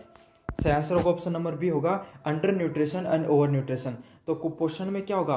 क्या तो आपको पास एकदम कुपोषण कम होगा, मतलब आप एकदम पतले दबले पुतले से रहोगे, और अधिक पोषण में क्या होगा? आप ज़्यादा मोटे हो जाओगे। तो मल न्यूट्रिशन का यही होता है, क्या तो कुपोषण का शिकार होगे या अधिक पोषण का आप शिकार हो सकते हो। डाइटरी हैबिट्स का क्या प्रभाव होता है? Dietary habits are impacts. तो किसको डाइटरी हैबिट्स से वो इम्पैक्ट करती हैं? आपकी ओवरऑल हेल्थ को डाइटरी हैबिट्स है वो क्या करती हैं? संपूर्ण स्वास्थ्य को बढ़ाने में मदद करती हैं। तो इसका सही आंसर क्या होने वाला है? ऑप्शन नंबर सी है वो सही आंसर होने वाला है। ओवरऑल हेल्थ को बढ़ाने का कार्य होती है आपकी डाइटरी बेनिफिट्स का। 6 नंबर प्रश्न है, दिन में कितनी बार शारीरिक गतिविधियों करना आदर्श माना जाता है? तो कितनी देर आपको फिजिकल एक्टिविटी करनी चाहिए एक दिन में? तो इसका सही आंसर क्या होगा? ऑप्शन नंबर सी है 30 मिनट या 30 मिनट से अधिक है वो आपको क्या करनी चाहिए? शारीरिक गतिविधियां हैं वो जीवन में करनी चाहिए। तो इसका सही आंसर क्या होने वाला है? ऑप्शन नंबर सी है वो सही आंसर होने वाला है। 30 मिनट या 30 मिनट से अधिक आपको शारीरिक गतिविधियां वो जरूर से करनी चाहिए। अगले वाला प्रश्न है, किस उम्र के में पोषण तत्वों की आवश्यकता सबसे अधिक होती है? तो सबसे ज़्यादा पोषक तत्व किसे चाहिए? इन्फेंट्स को, शिशुओं को, सबसे ज़्यादा छोटे बालक हो है ना, एकदम जो जामेडा हुए हैं, उन्हें सबसे ज़्यादा पोषक तत्वों की जरूरत है शरीर को बढ़ावा देने के लिए। तो इसका सही आंसर क्या? ऑप्शन नंबर डी होने वाला है। कि शारीरिक गतिविधियों से संपूर्ण शरीर को लाभ होता है। तो कौन से होती है? स्विमिंग से, तैराकी आप करते हो, इससे शरीर को सबसे ज़्यादा फायदा होता है। तो इसका सही आंसर क्या होने वाला? ऑप्शन नंबर सी होता है। स्विमिंग से किसी भी व्यक्ति को सबसे ज़्यादा जीवन में फायदा देखने को मिलता है। अधिक भोजन और कम व्यायाम का क्या प्रभाव होता है? What is a result of over reacting and lack of exercise. तो आप बहुत ज़्यादा खाते हो और एक्सरसाइज बिल्कुल नहीं कर रहे हो, तो इससे क्या होगा? आपके शरीर में ओबेसिटी है, मोटापा है वो बढ़ने वाला है। समझ में आ गया? आप बहुत ज़्यादा खा रहे हो, एक्सरसाइज करने का कोई नाम नहीं है आपके पास आपके जीवन में, तो आप क्या होगे? मोटापे का शिकार होना ये तय है आपके जीवन में। इसलिए जीवन में संतुलित आहार लीजिए और एक्सरसाइज भी करते रहिए। ड्यूल बर्डन ऑफ मल न्यूट्रिशन की समस्या किस देश में है? तो उभरते हुए अर्थव्यवस्था वाले देश है, जो आज के समय जो डेवलप हो रहे हैं ना धीरे धीरे देश, इनमें आपको ड्यूल बर्डन ऑफ मल न्यूट्रिशन मतलब क्या तो अधिक पोषण वाले लोग हैं, अच्छे मोटे लोग हैं, या एकदम दुबले पतले से हैं, पोषक तत्वों की कमी देखने को मिलती है। तो जैसे अफ्रीकन के देश हो गए, थोड़ा बहुत भारत है, पाकिस्तान, ये जो साउथ एशिया के देश आते हैं, इनमें भी ये समस्या ज़्यादा देखने को मिलती है। 11 नंबर प्रश्न, अत्यधिक जंक फूड खाने से कौन सी बीमारी हो सकती है? तो कौन सी हो सकती है? टाइप 2 डिजीज है वो हो सकती है आपको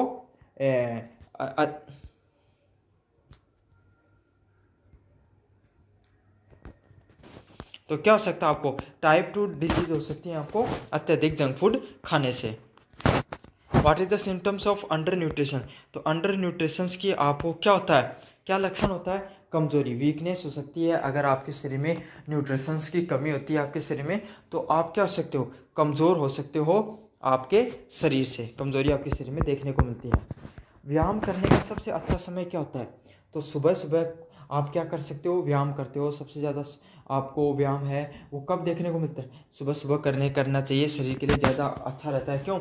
वो समय होता है जब जब जो हवा आती है वो भी अच्छी चलती है, और जो शरीर एक्टिव होता है उस समय स्टार्टिंग के अंदर ही। तो ये होता है व्यायाम करने का सबसे अच्छा समय क्या होता है? सुबह सुबह ही व्यायाम इंसान को कर लेना चाहिए। खराब आहार की आदतें का असर किस मानसिक स्थिति पर पड़ता है? तो अगर आप अच्छा डाइट नहीं ले रहे हो शरीर में तो आपकी अवसाद और चिंता, डिप्रेशन और एंजाइटी है वो बढ़ती है इस चीज़ से। समझ में आ गया आपको? अगर खराब फूड ले रहे हो, खराब आहार प्रणाली है आपके शरीर में, तो इससे क्या होगा, आपकी अवसाद व चिंता बढ़ने के बहुत ज़्यादा चांसेस रहते हैं। तो इसका सही आंसर क्या होने वाला है? ऑप्शन नंबर बी है वो सही ऑप्शन होने वाला है। कुपोषण से बच्चों की क्या समस्या हो सकती है? Malnutrition in the child can lead to. तो मल न्यूट्रिशन से क्या हो सकता है? Poor brain development. तो बच्चे का जो मानसिक विकास है वो क्या हो सकता है? इसमें रुक सकता है। उसका जो ब्रेन डेवलपमेंट होता है वो मल न्यूट्रिशन में बच्चे का रुक जाता है। समझ में आ गया आपको अच्छे से? मानसिक विकास है उसमें कमी देखने को मिलती है कुपोषण में किसी भी बच्चे को। ड्यूल बर्डन ऑफ मल न्यूट्रिशन किस चीज़ को दिखाता है? ड्यूल बर्डन ऑफ मल nutrition show the which type of extension. तो किसको दिखाता है? कुपोषण और अधिक पोषण को दिखाता है ड्यूल बर्डन। मतलब क्या तो इंसानों के पास बहुत अधिक ज़्यादा मोटे होंगे या बहुत कम पोषक तत्व मिले होंगे तो पतले पतले रहेंगे एकदम। तो यह था ड्यूल बर्डन में अंडर न्यूट्रिशन और ओवर न्यूट्रिशन होते हैं। अगले वाला प्रश्न है डाइटरी हैबिट्स सुधारने का सबसे सरल तरीका क्या होता है? What is the simplest way to improve the dietary habits. तो क्या होता है? Adopting a balance diet. तो संतुलित आहार को अपनाना चाहिए आपको अपने जीवन में डाइटरी हैबिट्स को सुधारने के लिए। समझ में आ गया? आपको संतुलित आहार लेना चाहिए अपने जीवन में अगर आप क्या करना चाहते हो, डाइटरी हैबिट्स को सुधारना चाहते हो तो। 18 नंबर प्रश्न, शरीर में ऊर्जा की कमी किसके कारण होती है? तो शरीर में ऊर्जा अगर आपको कम कम लगे तो आपके शरीर में कार्बोहाइड्रेट्स की कमी हो रही है। तो किसकी कमी होती है? कार्बोहाइड्रेट की कमी से शरीर के अंदर ऊर्जा की कमी होती है। 19, भारत में ड्यूल बर्डन का क्या अर्थ होता है? तो dual burden, what is the major causes of dual burden in India. तो क्या होता है ड्यूल बर्डन का? ऑप्शन नंबर ए संतुलित जीवन शैली और शहरीकरण की वजह से ड्यूल बर्डन है वो देखने को मिलता है आपका जो शहरों के अंदर। समझ में आ गया आपको? भारत के शहरों में ड्यूल बर्डन की समस्या ज़्यादा देखने को मिलती है जो लाइफ स्टाइल है और अर्बनाइजेशन के वजह से। क्या तो कुपोषण होगा या अति पोषण है, वो दोनों देखने को मिल सकता है। 20 नंबर प्रश्न है अधिक कैलोरी और कम पोषण वाले भोजन को क्या कहा जाता है? तो खाली कैलोरी वाले भोजन के नाम से इसको जाना जाता है। कौन सी गतिविधि शारीरिक और मानसिक स्वास्थ्य दोनों को लाभ पहुंचाती है? तो कौन सी ध्यान और योग है वो आपको शारीरिक व मानसिक दोनों तरीके से स्वस्थ रखने का कार्य करेंगे। Meditation and yoga can improve your both physical and mental health. संतुलित आहार में क्या शामिल नहीं होता? Which is not a part of balanced diet. तो बैलेंस्ड डाइट का क्या पार्ट नहीं होता? ट्रांस फैट है। ट्रांस फैट है वो आपका संतुलित आहार का क्या नहीं होता है? भाग नहीं होता है। तो इसका सही आंसर क्या होने वाला है? ऑप्शन नंबर बी है वो सही आंसर होने वाला है। ट्रांस फैट है वो आपका संतुलित आहार में शामिल नहीं होता है। 23 नंबर प्रश्न है मोटापे का एक प्रमुख कारण क्या होता है? तो मोटापे का एक प्रमुख कारण क्या होता है? अत्यधिक कैलोरी सेवन। जो मोटापे का एक प्रमुख कारण क्या होता है? अगर आप बहुत अधिक कैलोरी का सेवन वगैरह करते हो तो कोई भी आदमी है वो मोटापे का शिकार हो सकता है। 24 नंबर प्रश्न है शरीर के विकास के लिए सबसे जरूरी तत्व कौन सा होता है? तो शरीर के विकास के लिए सबसे जरूरी तत्व कौन सा होता है? प्रोटीन होता है। तो प्रोटीन ही आपके मसल्स वगैरह को डेवलप करने का कार्य करता है। तो शरीर के लिए सबसे जरूरी तत्व कौन सा होता है? प्रोटीन है वो सबसे जरूरी तत्व होता है आपका। 25 नंबर प्रश्न है WHO द्वारा स्वस्थ जीवन जीने की सलाह क्या किसे दी जाती है?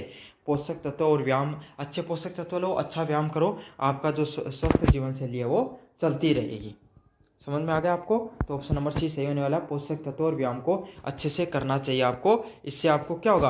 आपका जो शरीर है वो सही से चलता रहेगा।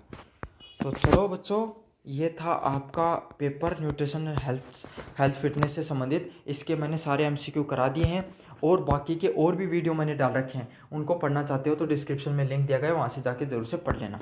धन्यवाद। चैनल को सब्सक्राइब भी कर देना है, वीडियो को लाइक भी कर देना और अपने दोस्तों को जरूर से शेयर कर देना है।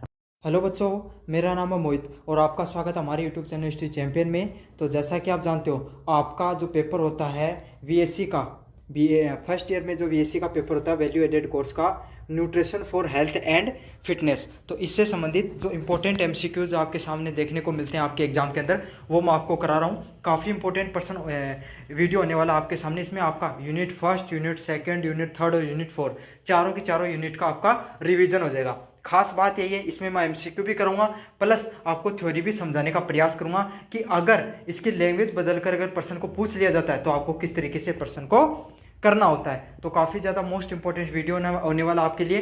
तो आपको क्या करना है, वीडियो को पूरा देखना है, साथ के साथ बाइलिंगुअल लैंग्वेज में भी है, हिंदी मीडियम और इंग्लिश मीडियम दोनों के लिए ये वीडियो बहुत ज़्यादा महत्वपूर्ण होने वाला है। तो आपको क्या करना है, चैनल को सब्सक्राइब कर देना है, वीडियो को लाइक कर देना है और अपने दोस्तों को शेयर कर देना है। तो चलो शुरू करते हैं वीडियो को। What to WHO, what was the positive health and wellness include. तो WHO के अनुसार सकारात्मक स्वास्थ्य और कल्याण में क्या शामिल होता है। तो WHO ने क्या बताया है, पॉजिटिव हेल्थ की क्या डेफिनेशन दी है, वेलनेस की क्या डेफिनेशन दी है, उसको आपको समझाना है। तो कोई भी कोई भी व्यक्ति है, अगर WHO के अनुसार, वर्ल्ड हेल्थ ऑर्गेनाइजेशन के अनुसार, अगर उसका स्वास्थ्य सकारात्मक है और कल्याणकारी है, मतलब वेलनेस में है, अच्छा है, तो उसके अंदर क्या क्या होगा, उसकी जो मेंटल, मतलब उसकी जो शारीरिक, मानसिक और सामाजिक कल्याण है वो अच्छा होगा, उसे उसकी वेलबींग होगा, अच्छा होगा। मतलब कोई भी आदमी अगर आपके सामने मिलता है, अगर वो आपको कैसा मिले, अच्छा दिखाई दिए, मतलब सारे पूरा कंप्लीट रूप से, तो उसके अंदर क्या होगा, उसकी फिजिकल है भाई, शारीरिक तरीके से हष्ट पुष्ट होना चाहिए, मेंटली भी स्ट्रॉन्ग होना चाहिए। ऐसे नहीं शरीर से तो मजबूत है लेकिन मेंटली वो वेलबींग नहीं है, अच्छे से नहीं है, थोड़ा सा बात करते गुस्सा आ जाता है या प्रेशर को नहीं झेल पाता है, तो ऐसा व्यक्ति सकारात्मकता में नहीं आता है। तीसरा, उसका सामाजिक जो दायित्व होते हैं, सामाजिक कल्याण से संबंधित वो कार्य अच्छे से करता है। तो ऐसा व्यक्ति जो आपको फिजिकली, मेंटली और सोशली क्या हो, शारीरिक, मानसिक और सामाजिक रूप से मजबूत होना चाहिए, अच्छा होना चाहिए। भैया WHO के अनुसार क्या होता है, उसकी हेल्थ है वो अच्छे में गिनी जाती है। फिजिकली फिटनेस डिफाइंड एज, तो फिजिकली फिटनेस को किस तरीके से डिफाइन किया जाता है WHO के अनुसार, the ability to perform daily task without fatigue, तो बिना थके दैनिक कार्य करने की क्षमता। तो आपके शरीर के अंदर किसी प्रकार की थकान भी नहीं आए और डेली के डेली आप अपने घर के कार्यों को कर भी सको, उसे क्या कहा जाता है, शारीरिक फिटनेस में गिना जाता है। तो इसका सही आंसर क्या होने वाला है, ऑप्शन नंबर बी होने वाला है। आप अपने घर के कार्य को बिना थके हुए कर सकते हो, सारा का सारा जो आपका डेली का कार्य है उसको। तो इसका मतलब क्या हो, आप एक तरीके से शारीरिक रूप से फिट हो। समझ में आ गया, ये डेफिनेशन है इसकी। Which nutrition is the primary source of energy for the body, तो शरीर के लिए ऊर्जा का प्राथमिक स्रोत कौन सा पोषक तत्व होता है। तो कौन सा होता है, ऊर्जा के लिए आपको कौन से पोषक तत्वों को शरीर में डालना चाहिए, कार्बोहाइड्रेट्स को अपने शरीर में डालना चाहिए। तो जो कार्बोहाइड्रेट्स होते हैं वो क्या होते हैं, आपके शरीर के लिए ऊर्जा प्रदान करने का कार्य करते हैं। समझ में आ गया। तो अगर आप सोचते हो कि भाई ड्यू पीने से या फिर स्टिंग पीने से आपको ऊर्जा आएगी, नहीं, कार्बोहाइड्रेट को अपने शरीर में डालने से आपके अंदर ऊर्जा आने वाली है। समझ में आ गया आपको।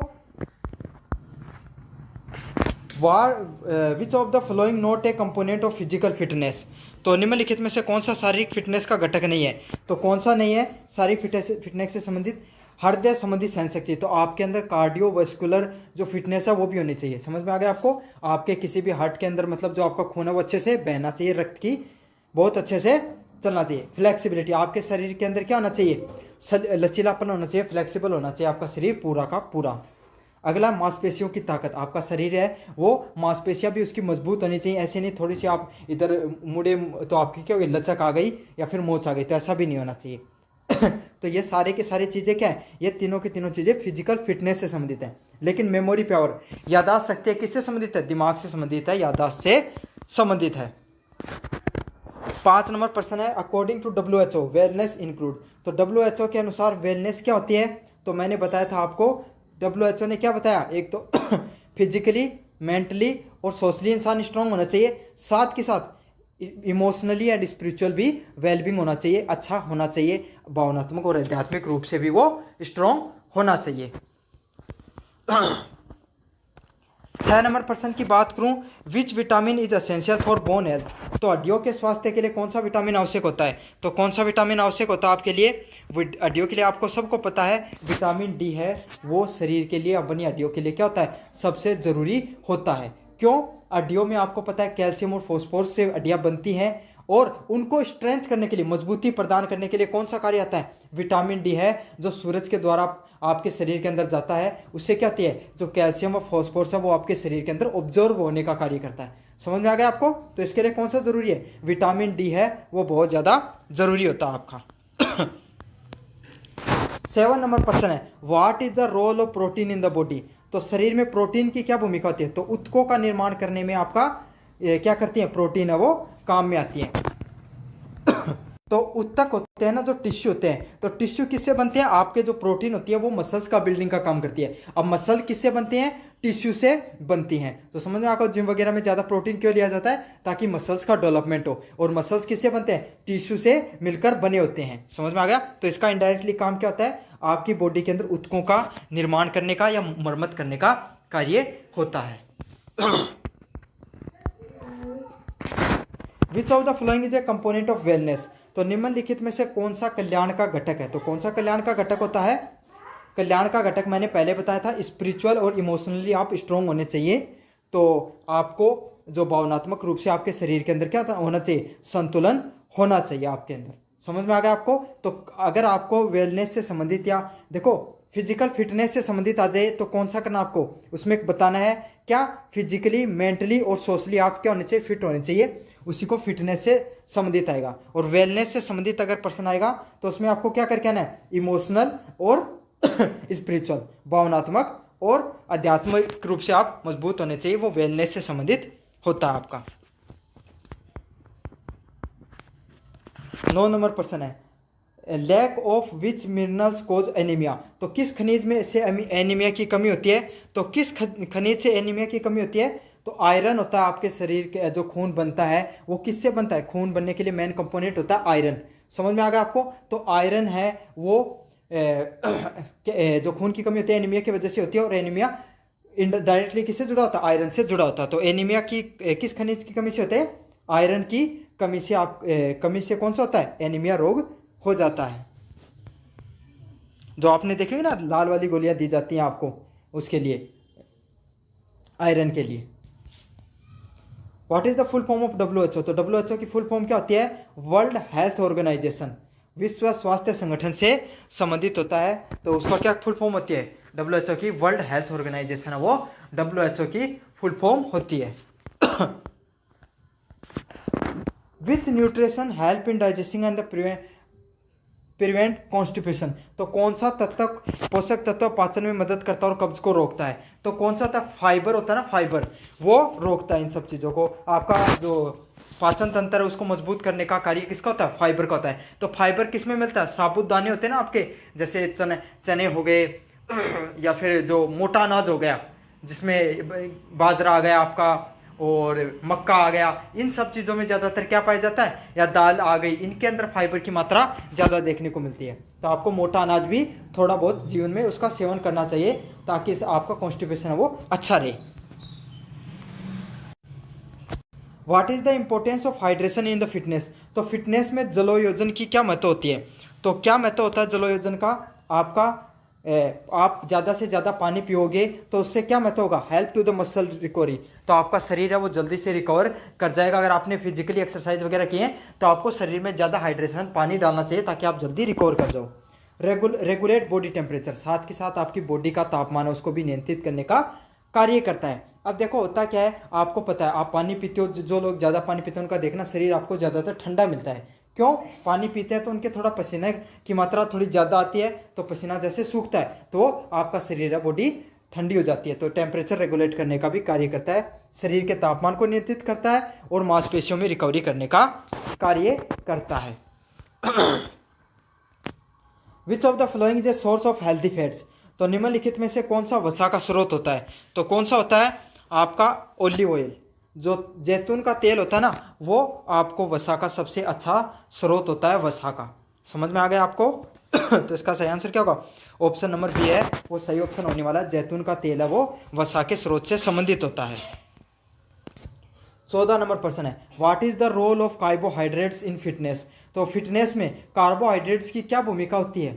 तो फिटनेस में कार्बोहाइड्रेट्स की क्या भूमिका होती है, provide energy and workouts, workout के लिए ऊर्जा प्रदान करने का कार्य करता है आपको कार्बोहाइड्रेट। समझ में आ गया। तो मैंने पहले बताया था ना कि कार्बोहाइड्रेट किसके काम आते हैं, कार्बोहाइड्रेट हमारे शरीर में ऊर्जा प्रदान करने का कार्य आते हैं। जैसे वो अब ग्लूकोन डी वगैरह आते हैं ना, उसके अंदर कार्बोहाइड्रेट वगैरह की मात्रा पाई जाती है। लेकिन अब आप ऐसे मत कर देना कि हमारे शरीर में ऊर्जा तो चाय पीने से आती है, उसमें कोई कार्बोहाइड्रेट्स नहीं होते, उसमें कैफीन होता है। कैफीन होता है वो एक नशा होता है, वो आपके शरीर के अंदर ऊर्जा नहीं नशा करने का कार्य करता है। Which of the following is not a dimension of wellness, निम्नलिखित में से कौन सा कल्याण का आयाम नहीं है। तो कल्याण का आयाम या वेलनेस का आयाम मैंने क्या बताया था, शारीरिक, भावनात्मक और सामाजिक। फाइनेंस, ये फिजिकल, इकोनॉमिकल एंड सोशल है, ये किससे संबंधित आपका आपका वेलनेस के डायमेंशन से संबंधित है, लेकिन फाइनेंशियली ये डायमेंशन नहीं होता है। समझ में आ गया आपको। तो फिजिकली, इमोशनली और सोशली है, ये वेलनेस का डायमेंशंस होते हैं, बाकी बिल्कुल भी नहीं होते हैं। व्हाट इज बैलेंस डाइट, तो बैलेंस डाइट क्या होती है, एक संतुलित आहार क्या होता है। तो संतुलित आहार क्या होता है, ए डाइट कंटेन मैनी प्रोटीन्स। तो एक ऐसी डाइट जिसके अंदर एक ऐसी डाइट होती है जिसके अंदर क्या पाए जाते हैं, सभी प्रकार के पोषक तत्व पाए जाएंगे, विटामिन, प्रोटीन, कार्बोहाइड्रेट्स, है ना, और जितने भी प्रकार के और पोषक तत्व बच गए वो सभी के सभी, फैट हो गया, सारे के सारे पोषक तत्व उस डाइट के अंदर पाने चाहिए। ऐसा नहीं कि आप सिर्फ प्रोटीन का इंटेक ज़्यादा ले रहे हो, विटामिन को छोड़ दिया, कार्बोहाइड्रेट को छोड़ दिया, ऐसा नहीं। आपको फाइबर, कार्बोहाइड्रेट, विटामिन, प्रोटीन और फैट सबकी मात्रा थोड़ी थोड़ी होनी चाहिए। तो इसका सही आंसर क्या होगा, a diet with all essential in the right proportional, सभी पोषक तत्वों की सही अनुपात में लेना चाहिए। The food pyramid is use for, तो खाद्य पिरामिड का उपयोग किस चीज़ में किया जाता है, तो खाद्य पिरामिड का किस में यूज किया जाता है, to show the hierarchy of food groups, तो खाद्य समूह के पदानुक्रमण दिखाने के लिए, मतलब हायरार्की दिखाने के लिए कि भाई कौन सा खाना है वो किस हिसाब से चलता है। तो ये देखो ऐसा पिरामिड होता है खाद्य पिरामिड, उसमें अलग अलग डायमेंशन होते हैं। नीचे सबसे पहले कौन आते हैं, प्रोड्यूसर। प्रोड्यूसर कौन होते हैं, जो उत्पादक होते हैं, जैसे कि आपके पेड़ पौधे हो गए ना, वो उत्पादक में आते हैं। फिर कौन आएंगे, कंज्यूमर। कंज्यूमर में कौन आएंगे, अपन लोग, जो खाना बनता है, जैसे चावल हो गए, गेहूं हो गए, ये सब चीज़ें जो फल फूल हो गए, ये सब चीज़ें जो बनती है वो कंज्यूमर में आती हैं, उत्पादक में। फिर इनको अपन ग्रहण करते हैं। समझ में आ गया। तो वो कौन से में आते हैं, वो कंज्यूमर में आएंगे, खाने वालों में आएंगे, उपभोक्ता में आएंगे, जैसे मनुष्य हो गए और जो हिरण हो गई, जो शाकाहारी होते हैं ना, वो इसमें आते हैं। फिर कौन आते हैं, प्रीडेक्टर्स आते हैं। प्रीडेक्टर्स कौन होते हैं, जो मांसाहारी होते हैं, जो शाकाहारी जानवरों को खाते हैं। समझ में आ गया, वो प्रीडेटर्स होते हैं। फिर उससे ऊपर कौन आता है, डिकम्पोजर्स। आप कोई चीज़ जानवर वगैरह मर गया तो उसको गलाने का या फिर जो डिकम्पोज करके उनको जो अपना खाद्य पदार्थ प्रदान करते हैं, अपना पेट भरते हैं, वो कौन आते हैं, उसे कौन क्या बोला जाता है, डिकम्पोजर बोला जाता है। और बाकी आगे आगे मैं आपको बताता चला जाऊँगा जैसे जैसे प्रश्न आएंगे। सही आंसर क्या होगा, खाद्य समूह को पदानुक्रमण दिखाने के लिए। Which food group should form the base of food pyramid, तो खाद्य पिरामिड के आधार पर कौन सा खाद्य समूह होना चाहिए। तो खाद्य समूह के अनुसार आधार पर कौन सा खाद्य समूह होना चाहिए, तो कौन सा होना चाहिए आपका, अनाज व दालें हैं, वो खाद्य पिरामिड के आधार पर खाद्य समूह में आती हैं। तो अच्छे से इसको याद कर लेना। खाद्य समूह में मैंने क्या बताया था, जो आपकी जो उसमें आती हैं, जो दाने हो गए या फिर गेहूं हो गया, दाल हो गई, अनाज हो गई, जो भी, ये समझ में आ गया, जो पेड़ों से डायरेक्ट निकल के आती हैं, वो सब चीज़ें किस में आती हैं, खाद्य समूह में आती हैं, और प्राइमरी सोर्स में भी आती हैं। What percentage of daily calorie should come from carbohydrate in A balance diet, तो संतुलित आहार में दैनिक कैलोरी में कितना प्रतिशत कार्बोहाइड्रेट आना चाहिए। तो कितना प्रतिशत कार्बोहाइड्रेट आना चाहिए, आपके शरीर में 50 से 60% क्या आना चाहिए, कार्बोहाइड्रेट होना चाहिए बैलेंस डाइट में। तो इससे क्या आपकी ऊर्जा अच्छे से मिलती रहती है। तो समझ में आप 50 से 60% कार्बोहाइड्रेट अपनी हमेशा उसमें रखना चाहिए, आपको बैलेंस डाइट में रखना चाहिए। Which nutrition is the most important for growing children, तो बढ़ते बच्चों के लिए कौन सा पोषक तत्व आवश्यक होता है। तो आपको प्रोटीन्स है, उनकी क्या करनी चाहिए, उनकी पूर्ति करनी चाहिए। प्रोटीन्स को आपको शरीर में डालना चाहिए, ताकि क्या होगा, जो बच्चे बढ़ रहे हैं जीवन में धीरे धीरे, वो क्या होते हैं, उनके लिए महत्वपूर्ण होता है, ताकि उनके शरीर के जो मसल्स हैं उनकी क्या होगी, ऊतकों की ग्रोथ होती है। According to the ICMR which is the daily protein requirement for the Indian adult, तो इंडियन एडल्ट के लिए ICMR के अनुसार कितनी आपको लेनी चाहिए, प्रोटीन कितनी लेनी चाहिए? 50 से 60 ग्राम में प्रोटीन आपको हमेशा लेनी चाहिए। तो कितनी प्रोटीन लेनी चाहिए? 50 से 60 ग्राम प्रोटीन है वो आपको हमेशा लेनी चाहिए। What is the recommended daily calorie intake for the Indian adult women? तो इंडियन अडल्ट वुमेन, एक वयस्क महिला को कितना आपको क्या लेना चाहिए? कैलोरी वगैरह लेनी चाहिए। तो कितनी लेनी चाहिए? 1600 से 2000 कैलोरी तक आपको हमेशा लेनी चाहिए। एक महिला है उसको 1600 से 2000 कैलोरी के आसपास हमेशा अपने भोजन में डालनी चाहिए एक वयस्क महिला के लिए। तो इसका सही आंसर ऑप्शन नंबर बी होने वाला है। Which vitamin is essential for the pregnant women? तो एक गर्भवती महिला के लिए कौन सी विटामिन जरूरी होती है? तो कौन सी होती है? Vitamin B9। समझ में आ गया? फोलिक एसिड वाली जो विटामिन है वो सबसे ज़्यादा जरूरी होती है। तो इसका सही आंसर क्या होगा? Option number B, vitamin B9 है जो फोलेट से संबंधित होता है, फोलिक एसिड से संबंधित होती है, उसको वो एक गर्भवती महिला के लिए जरूरी होती है विटामिन। 9 नंबर प्रश्न की बात करें अपन, which of the following is a good source of calcium for vegetarians? तो शाकाहारियों के लिए कैल्शियम का सबसे अच्छा स्रोत कौन सा होता है? तो कौन सा होता है? Milk and dairy product. दूध और जो डेयरी से संबंधित उत्पाद होते हैं वो सबसे अच्छे शाकाहारियों के लिए कैल्शियम के स्रोत होते हैं। समझ में आ गया आपको? तो मिल्क और जो डेयरी प्रोडक्ट हैं वो सबसे अच्छे शाकाहारियों के लिए क्या होते हैं? सबसे अच्छे स्रोत होते हैं आपके सामने कैल्शियम के, क्योंकि इनमें कैल्शियम की इंटेक वो सबसे ज़्यादा पाई जाती है। और मांसाहारियों के लिए अंडा लेना चाहिए, वो सबसे ज़्यादा अच्छा होता है। समझ में आ गया आपको? What is the main purpose of dietary fibre? तो डायरेटरी फाइबर का क्या कार्य होता है? आहार में फाइबर का मुख्य उद्देश्य क्या होता है? तो मैंने पहले ही बताया था, मोटा अनाज होता है, मोटे जो जैसे मक्का हो गया, बाजरा हो गया और जो राई वगैरह हो गई, ये सब चीज़ें किसमें, मेथी वगैरह होगी, इनका किसमें उपयोग किया जाता है? इनका होता है पाचन में सहायता करता है, कॉन्स्टिपेशन में आपकी हेल्प करता है। आपका पाचन क्रिया बढ़ाने का कार्य किसका होता है? फाइबर का कार्य होता है। Which age group required the highest protein intake per KG for the body weight? तो किनको चाहिए सबसे ज़्यादा प्रोटीन किसको चाहिए? तो ये इसका सही आंसर होगा शिशु, इन्फेंट। और ये पर्सन अगर आ गया, आप नहीं पढ़ के गए तो इसमें क्या करके आओगे? अधिकतर किशोर करके आओगे, लेकिन इसका सही आंसर क्या होगा? शिशु होते हैं, इन्फेंट्स होते हैं, बच्चे होते हैं, उनको सबसे ज़्यादा प्रोटीन की जरूरत होती है शरीर के अंदर। 12 नंबर प्रश्न है, what is the role of iron in the body? तो शरीर में आयरन की क्या भूमिका होती है? तो शरीर में आयरन की क्या भूमिका होती है? Carry oxygen in blood. तो आयरन का क्या कार्य होता है? अपने शरीर में जो आपके ब्लड होता है उसमें किसको लेके जाता है? ऑक्सीजन को लेकर जाता है। तो ऑक्सीजन कौन सी जो ब्लड सेल है वो कैरी करती हैं? RCB, रेड ब्लड सेल है, वो हमारे शरीर के अंदर क्या करती हैं? जो ब्लड है उसको ऑक्सीजन को कैरी करते हैं। समझ में आ गया? और जो आयरन का जो आपका कलर जो RCB होती है, रेड ब्लड सेल, लाल रक्त कणिकाएं, उनका लाल रंग भी आयरन की वजह से होता है। RCB की कमी की वजह से एनीमिया हो जाता है। समझ में आ गया? जो मैंने पहले बताया था, आयरन की कमी से कौन सा रोग होता है? तो एनीमिया रोग होता है आपका। तो इसका सही आंसर क्या होगा? रक्त में ऑक्सीजन ले जाने को से संबंधित होते हैं। निम्नलिखित में से कौन मैक्रोन्यूट्रिएंट्स नहीं है? Which of the following is not a macronutrient? तो इनमें से कौन सा मैक्रोन्यूट्रिएंट्स नहीं है? फैट होते हैं वो मैक्रोन्यूट्रिएंट्स नहीं होते हैं। तो इसका सही आंसर क्या होगा? ऑप्शन नंबर सी होगा। मैक्रोन्यूट्रिएंट्स किससे संबंधित होते हैं? फैट से संबंधित होते हैं। 14 नंबर प्रश्न है, according to the dietary guidance how many serving of fruit and vegetables should be consume daily? तो कितनी आपको फ्रूट और वेजिटेबल्स का डेली कंज्यूप्शन करना चाहिए? तो 5 से 6 आपको सर्विंग्स हो गई। 5 से 6 फल फ्रूट आप आराम से ले सकते हो डेली के। हरी सब्जियां फल को डेली लेनी चाहिए आपको। समझ में आ गया? 5 से 6, और अपन लेते नहीं है बिल्कुल भी।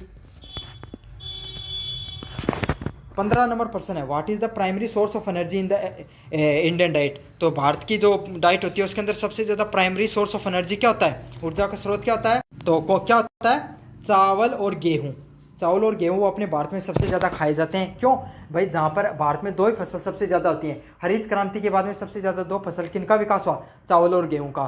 तो जहाँ पर पानी ज़्यादा होता है वहाँ पर चावल ज़्यादा उगता है, तो चावल ज़्यादा खाया जाता है। और जहाँ पर थोड़ा कम पानी की मात्रा होती है वहाँ पर गेहूँ उगता है, तो वहाँ पे गेहूँ खाया जाता है। तो अपने भारत में सिर्फ यही 2 प्रकार के प्रमुख आहार के ऊर्जा स्रोत होते हैं। तो आपकी यूनिट नंबर 2 का मैंने जो इंपॉर्टेंट क्वेश्चन है वो करा दिया। अब यूनिट नंबर 3 की तरफ देखेंगे। What are the processed food. तो प्रसंगत खाद्य पदार्थ कौन से होते हैं? तो कौन से होते हैं प्रसंगत खाद्य पदार्थ?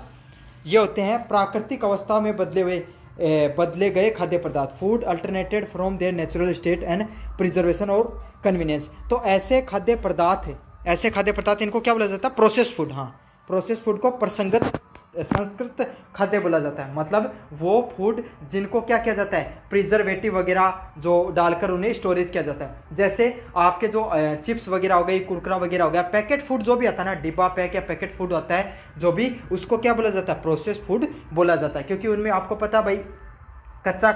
आप एक बात सोच के देखो, आप अगर कोई भी दूध लेकर आते हो नॉर्मली आपके घर में, तो वो ज़्यादा से ज़्यादा 1 दिन चल सकता है। लेकिन थैली में जो दूध आता है अमूल का, मान लो वो कितने दिनों तक रहेगा अपने को क्या पता? 15 दिन से था, 10 दिन से, कहाँ से वो आ रहा है। तो इतने दिन कैसे हो गए वो इसको रहते हो? क्योंकि उसमें प्रिजर्वेटिव्स डाले गए हैं। उसके अंदर क्या डाले गए? उसको स्टोर करने के लिए, उसको सही से रखने के लिए, वो ताकि खराब नहीं हो, उसमें प्रिजर्वेटिव्स डाले जाते हैं। तो उसी को क्या बोला जाता है? प्रोसेस फूड के नाम से जाना जाता है।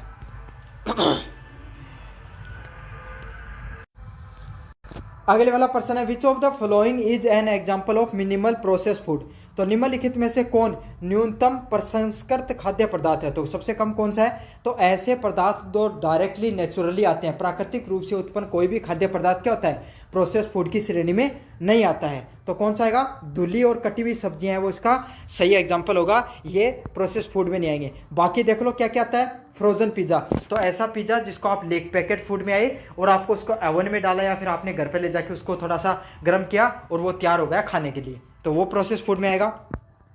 डिब्बाबंद फलियां, तो मैंने बताया तो डिब्बाबंद तो कहीं पे दिख जाए आपको प्रोसेस फूड में डाल देनी है। इंस्टेंट नूडल्स, तो तुरंत बनने वाले नूडल्स हैं वो भी किस में आते हैं? प्रोसेस फूड में आते हैं। तीसरा नंबर प्रश्न है, what are the ultra process food. अति प्रसंस्कृत खाद्य पदार्थ कौन से होते हैं? तो कौन से होते हैं? Industrially made food with artificial integrate. तो कृत्रिम खाद्य पदार्थ सामग्री और जो औद्योगिक खाद्य पदार्थ से बनने वाले पदार्थ कौन से होते हैं? जो अति प्रसंस्कृत खाद्य पदार्थ के नाम से जाना जाता है। समझ में आ गया? जो कृत्रिम फूड आइटम से बने होते हैं वो क्या होते हैं? अति प्रसंस्कृत फूड आइटम होते हैं जिनमें बहुत ज़्यादा प्रिजर्वेटिव डाले जाते हैं 2 से 3 बार। ये चिप्स कुरकुरे वगैरह होते हैं ना, ये सब आते हैं इसके अंदर, अति अल्ट्रा प्रोसेस फूड के अंदर। Which additive is commonly found in packet food. तो पैकेट फूड के अंदर कौन सा डाला जाता है? मोनोसोडियम ग्लूटामेट डाला जाता है, MSG। तो इसकी फुल फॉर्म याद कर लेना और ये नाम याद कर लेना, मोनोसोडियम ग्लूटामेट, MSG। तो MSG सबसे इंपॉर्टेंट क्या होता है? एडिक्टिव होता है जो खाद्य पदार्थ के अंदर डाला जाता है। ये प्रश्न आएगा आपके सामने। How do ultra process food effect health. तो अति प्रसंगत खाद्य पदार्थ अपने शरीर को कैसे प्रभावित करते हैं? तो कैसे करते हैं? Increase risk of obesity and diabetes. तो मोटापे और मधुमेह का खतरा बढ़ता है इनसे। तो अति प्रसंस्कृत खाद्य पदार्थों से क्या होता है? आपके शरीर के अंदर ओबेसिटी, मोटापा और जो मधुमेह है उसका खतरा बढ़ने का कारण रहता है, क्योंकि इसके अंदर ट्रांस फैट वगैरह ज़्यादा डाला जाता है, ज़्यादा प्रिजर्वेटिव डाले जाते हैं। 6 नंबर प्रश्न है, what are the major health concern associate with the excessive consumption of process meat. तो प्रसंस्कृत मीट या प्रोसेस मीट को ज़्यादा खाने से कौन सी बीमारी हो सकती है? तो कौन सी हो सकती है?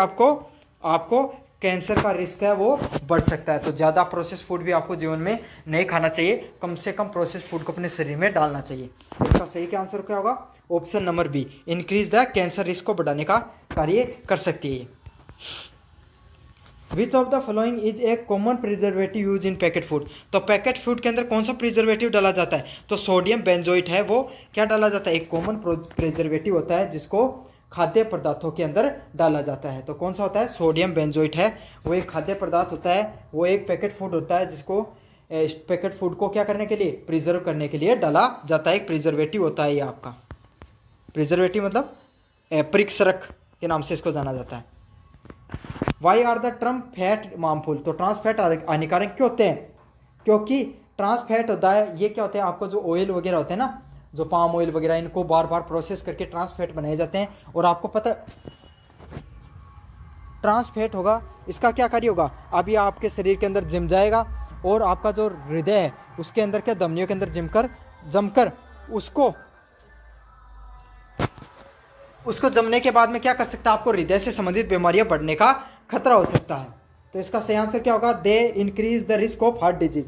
तो हार्ट डिजीज का खतरा बढ़ने का इसमें खतरा रहता है। What are the main purpose of the process food. तो प्रोसेस फूड का मेन पर्पज क्या रहता है, तो क्या रहता है इसका प्रोसेस फूड का, सेल्फ लाइफ और सुविधा बढ़ाने के लिए। तो आपको पता है भाई प्रोसेस फूड है, तुरंत अपने आप बन जाता है, तो इससे क्या हो जाता है, काफ़ी लोग है भाई उनके पास जीवन में ज़्यादा समय नहीं होता, तो वो इसको तुरंत बनाकर खा सकते हैं। तो इससे क्या होता है, इसकी जो सेल्फ लाइफ होती है और सुविधा बढ़ाने के लिए इसका प्रयोग में लिया जाता है। 10 नंबर प्रश्न है, what are the healthier alternative of process snacks. तो प्रसंस्कृत जो स्नैक्स होते हैं उसका एक विकल्प क्या कर सकते हो आप, स्नैक्स की जगह आप क्या खा सकते हो, आपके फ्रेश फ्रूट्स एंड नट्स, ताज़े फल और मेवों का सेवन कर सकते हो स्नैक्स की जगह, प्रोसेस स्नैक्स की जगह। समझ में आ गया आपको। तो अगर आपको पूछे उसका अल्टरनेटिव क्या है, तो भाई आप जो सब्जियां वगैरह वही आपको इसमें एग्जाम्पल में करके आना है। What is BPA and why it is concern in the packet food. तो बीपीए क्या होता है और ये पैक्ड फूडों में कैसे चिंता का विषय होता है। तो ये क्या होता है, it is a chemical found in the plastic that can reach into the food. तो ये क्या होता है, एक प्लास्टिक होता है जो किसके अंदर चला जाता है, आपके खाने के अंदर चला जाता है, खाने से शरीर में चला जाता है। समझ में आ गया। तो जो पैकेट फूड होता है उसमें बीपीए की मात्रा पाई जाती है। तो ये क्या हो जाता है भाई, जो आपका थैली वगैरह हो गई जिसके अंदर प्लास्टिक वगैरह के अंदर जो डिब्बे के अंदर जो पैक होकर आती हैं वही चीज़ें, उसके अंदर जो प्लास्टिक होता है उसके छोटे छोटे कण हैं वो आपके फूड में चले जाएंगे और वो फिर फूड से आपके शरीर के अंदर चले जाते हैं, जिससे क्या होता है, कैंसर बढ़ने का खतरा ज़्यादा रहता है। How does high sugar content in process food health effect. तो प्रसंस्कृत खाद्य पदार्थों में उच्च शर्करा सामग्री स्वास्थ्य को कैसे प्रभावित करती है। तो कैसे प्रभावित करते हैं, मधुमेह और मोटापे को बढ़ाने का खतरा बढ़ाती है। तो जो प्रसंस्कृत खाद्य पदार्थ होते हैं इसके अंदर क्या होता है, शर्करा होती है, जो मीठा होता है, जो शुगर होती है, वो क्या करती है, आपको मधुमेह और मोटा बढ़ाने का खतरा बढ़ा सकती है। 13 नंबर प्रश्न है, which of the following is a natural alternative process salt. तो प्रसंस्कृत साल्ट का ये प्राकृतिक विकल्प क्या हो सकता है। तो क्या हो सकता है, आपको सेंधा नमक। आप क्या कर सकते हो, जो प्रोसेस फूड आते हैं उसकी जगह आप रॉक साल्ट सेंधा नमक का उपयोग में ले सकते हो, क्योंकि ये प्राकृतिक रूप से निकला हुआ नमक होता है और आपको स्वास्थ्य को ज़्यादा हानिकारक नहीं होता है। तो इसकी जगह आप कौन सा प्रयोग कर सकते हो, रॉक साल्ट या सेंधा नमक का प्रयोग में ले सकते हो। 14 नंबर प्रश्न है, what is the impact of the process food on children health. तो बच्चों की, जो बच्चे होते हैं उनकी ज़िंदगी पर क्या प्रभाव पड़ता है प्रसंस्कृत खाद्य पदार्थों से। तो क्या प्रभाव पड़ता है, increase the risk of hyper activity and obesity. तो इससे आपको मोटापा बढ़ सकता है और अति सक्रियता, मतलब बच्चा वो इनएक्टिव हो जाएगा, ज़्यादा सक्रिय नहीं रहेगा, उसको मोटापा भी बढ़ सकता है। तो यही होता है जो प्रोसेस फूड होते हैं, इसको जो जंक फूड वगैरह हो गया, पिज़्ज़ा हो गया, बर्गर हो गया, डोमिनोज वगैरह से जो आते हैं, और जो फ्राइड चिकन वगैरह हो गई, इन सब चीज़ों को आपको कम खिलाना चाहिए। जो पैकेट में आते हैं, पैक्ड फूड आते हैं, उनको बच्चे को कम खवाइए। बिस्कुट हो गया, आपके कुरकुरे हो गए, चिप्स हो गए, इनसे क्या होता है, मोटापा बढ़ता है और इनएक्टिव हो जाता है आपका बच्चा। Which organisation regulate the food safety and standard in India.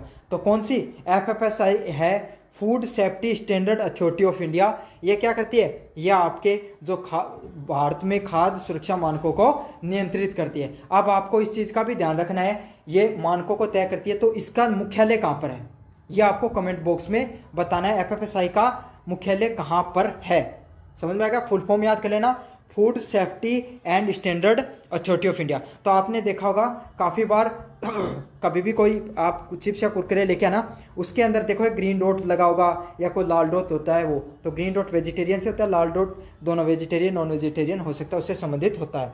तो उसमें देखा होगा, उसमें FFSI के जो कोड नंबर होते हैं वो दे के रखते हैं कि भैया लाइसेंस, FFSI लाइसेंस नंबर दे के रखेंगे आपको।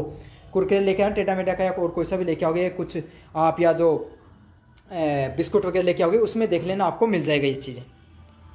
तो वही होता है, FFSI है वो भारत में जो लाइसेंस वगैरह देती है कि ये खाद्य पदार्थ है, ये सुरक्षा मानकों पर एकदम सही है, स्टैंडर्ड्स पर। What is the recommended duration of moderate intensity physical activity per week. तो अडल्ट को, वयस्कों को प्रति सप्ताह मध्यम तीव्रता वाली सारी गतिविधियां की अनुशंसित अवधि क्या होती है? तो क्या अवधि होती है? आपको जीवन में लगभग 150 मिनट है शारीरिक गतिविधियां करनी चाहिए। तो कितने मिनट करनी चाहिए? 150 मिनट के आसपास शारीरिक गतिविधियां अपने जीवन में हमेशा करनी चाहिए आपको। How does the regular physical activities benefit heart health. तो नियमित शारीरिक गतिविधियां हैं वो आपके हृदय स्वास्थ्य को कैसा लाभ पहुंचाती हैं? तो क्या करती हैं? Strength the heart muscles and improve circulation. तो हृदय की मांसपेशियों को मजबूत करती है और रक्त को सुचारू रूप से चालू रखती हैं। तो आपको पता भाई, आप रेगुलर एक्सरसाइज करोगे, आप रनिंग करने जाते हो तो इससे क्या होगा? आपका जो हार्ट है, हार्ट पे क्या होता है? वो हार्ट का जो ब्लड प्रेशर वगैरह बढ़ता है, रनिंग करते हो तो ब्लड का फ्लो बढ़ता है, तो इससे क्या होगा? हार्ट सुचारू रूप से कार्य करता है, उसकी स्ट्रेंथ है वो बढ़ती है। और जो खून वगैरह जो गाढ़ा हो जाता है ना, जिनको दिक्कत रहती है, वो भी सही हो रहता है एकदम। Which nutrition is the most important for the muscles recovery after exercise. तो कौन सा जरूरी होता है? इसमें आपको प्रोटीन होती है वो मसल रिकवरी के लिए सबसे ज़्यादा जरूरी होती है एक्सरसाइज के बाद में।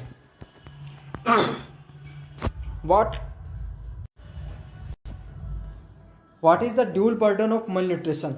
कुपोषण का दोहरा बोझ क्या होता है? तो क्या होता है? को existence of under nutrition and over nutrition. तो लोगों को क्या हो सकता है? उसके अंदर क्या तो एकदम पतले हो जाएंगे, उसको कुपोषण बोलते हैं, या बहुत ज़्यादा मोटे हो सकते हैं, उसको ओवर न्यूट्रिशन के नाम से जाना जाता है, अधिक पोषण के नाम से जाना जाता है। Which dietary habit increase the type 2 diabetes. तो कौन सी ऐसा खान पीन है जो आपको टाइप 2 डायबिटीज़ मधुमेह बढ़ाने का खतरा बढ़ा सकता है? तो कौन सा बढ़ा सकता है? Regularly consumption of sugary drinks. तो मीठे पेय पदार्थ अगर का नियमित रूप से अगर आप सेवन करते हो तो ये क्या कर देगा? आपको टाइप 2 डायबिटीज़ बढ़ाने का खतरा बढ़ा सकता है। How does the physical activity help in weight management. तो वेट मैनेजमेंट में आपको जो क्या कर सकती है? सारी गतिविधियां कैसे मदद करती हैं? Burn calories and the boost metabolism. तो एक कैलोरी जलाती है और which population group is most affected by the dual burden of malnutrition. तो कुपोषण के दोहरे बोझ से क्या होती है? जनसंख्या का सबसे अधिक ग्रुप है वो प्रभावित होता है। तो कौन सा होता है? Low income group. अब लो इनकम ग्रुप क्या होते हैं भाई? जिन लोगों के पास कम पैसा होगा तो क्या होगा? क्या तो वो ऐसा खाना खाएंगे, सस्ता खाना, तो सस्ते खाने में पोषक तत्व कम होंगे तो मोटे हो सकते हैं, या फिर कम पोषक तत्वों का सेवन करेंगे इसलिए ज़्यादा पतले हो जाएंगे। तो यही है, लो इनकम ग्रुप होते हैं वो इससे ज़्यादा ड्यूल बर्डन ऑफ मलन्यूट्रिशन का शिकार होते हैं। What is the key sign of protein energy malnutrition. तो प्रोटीन ऊर्जा कुपोषण PEM का क्या मुख्य लक्षण होता है? तो क्या होता है? PM से क्या होगा? Stunt growth and the muscles wasting. विकास रुकना और मसल्स का क्षय हो जाना, मांसपेशियों का क्षय हो जाना किससे संबंधित होता है? आपका प्रोटीन एनर्जी मलन्यूट्रिशन से संबंधित होता है। 9 नंबर प्रश्न है, what is the hydration important during exercise. तो जो हाइड्रेशन व्यायाम के दौरान है वो जलोयोजन क्यों महत्वपूर्ण होता है? तो व्यायाम के दौरान जलोयोजन क्यों महत्वपूर्ण होता है? It regulate the body temperature and the prevent cramps. तो शरीर का तापमान नियंत्रित करता है और मरोड़े को रोकता है। समझ में आ गया? तो ये क्यों होगा? आपके शरीर को टेम्परेचर वगैरह को रेगुलेट करने में इसका कार्य होता है।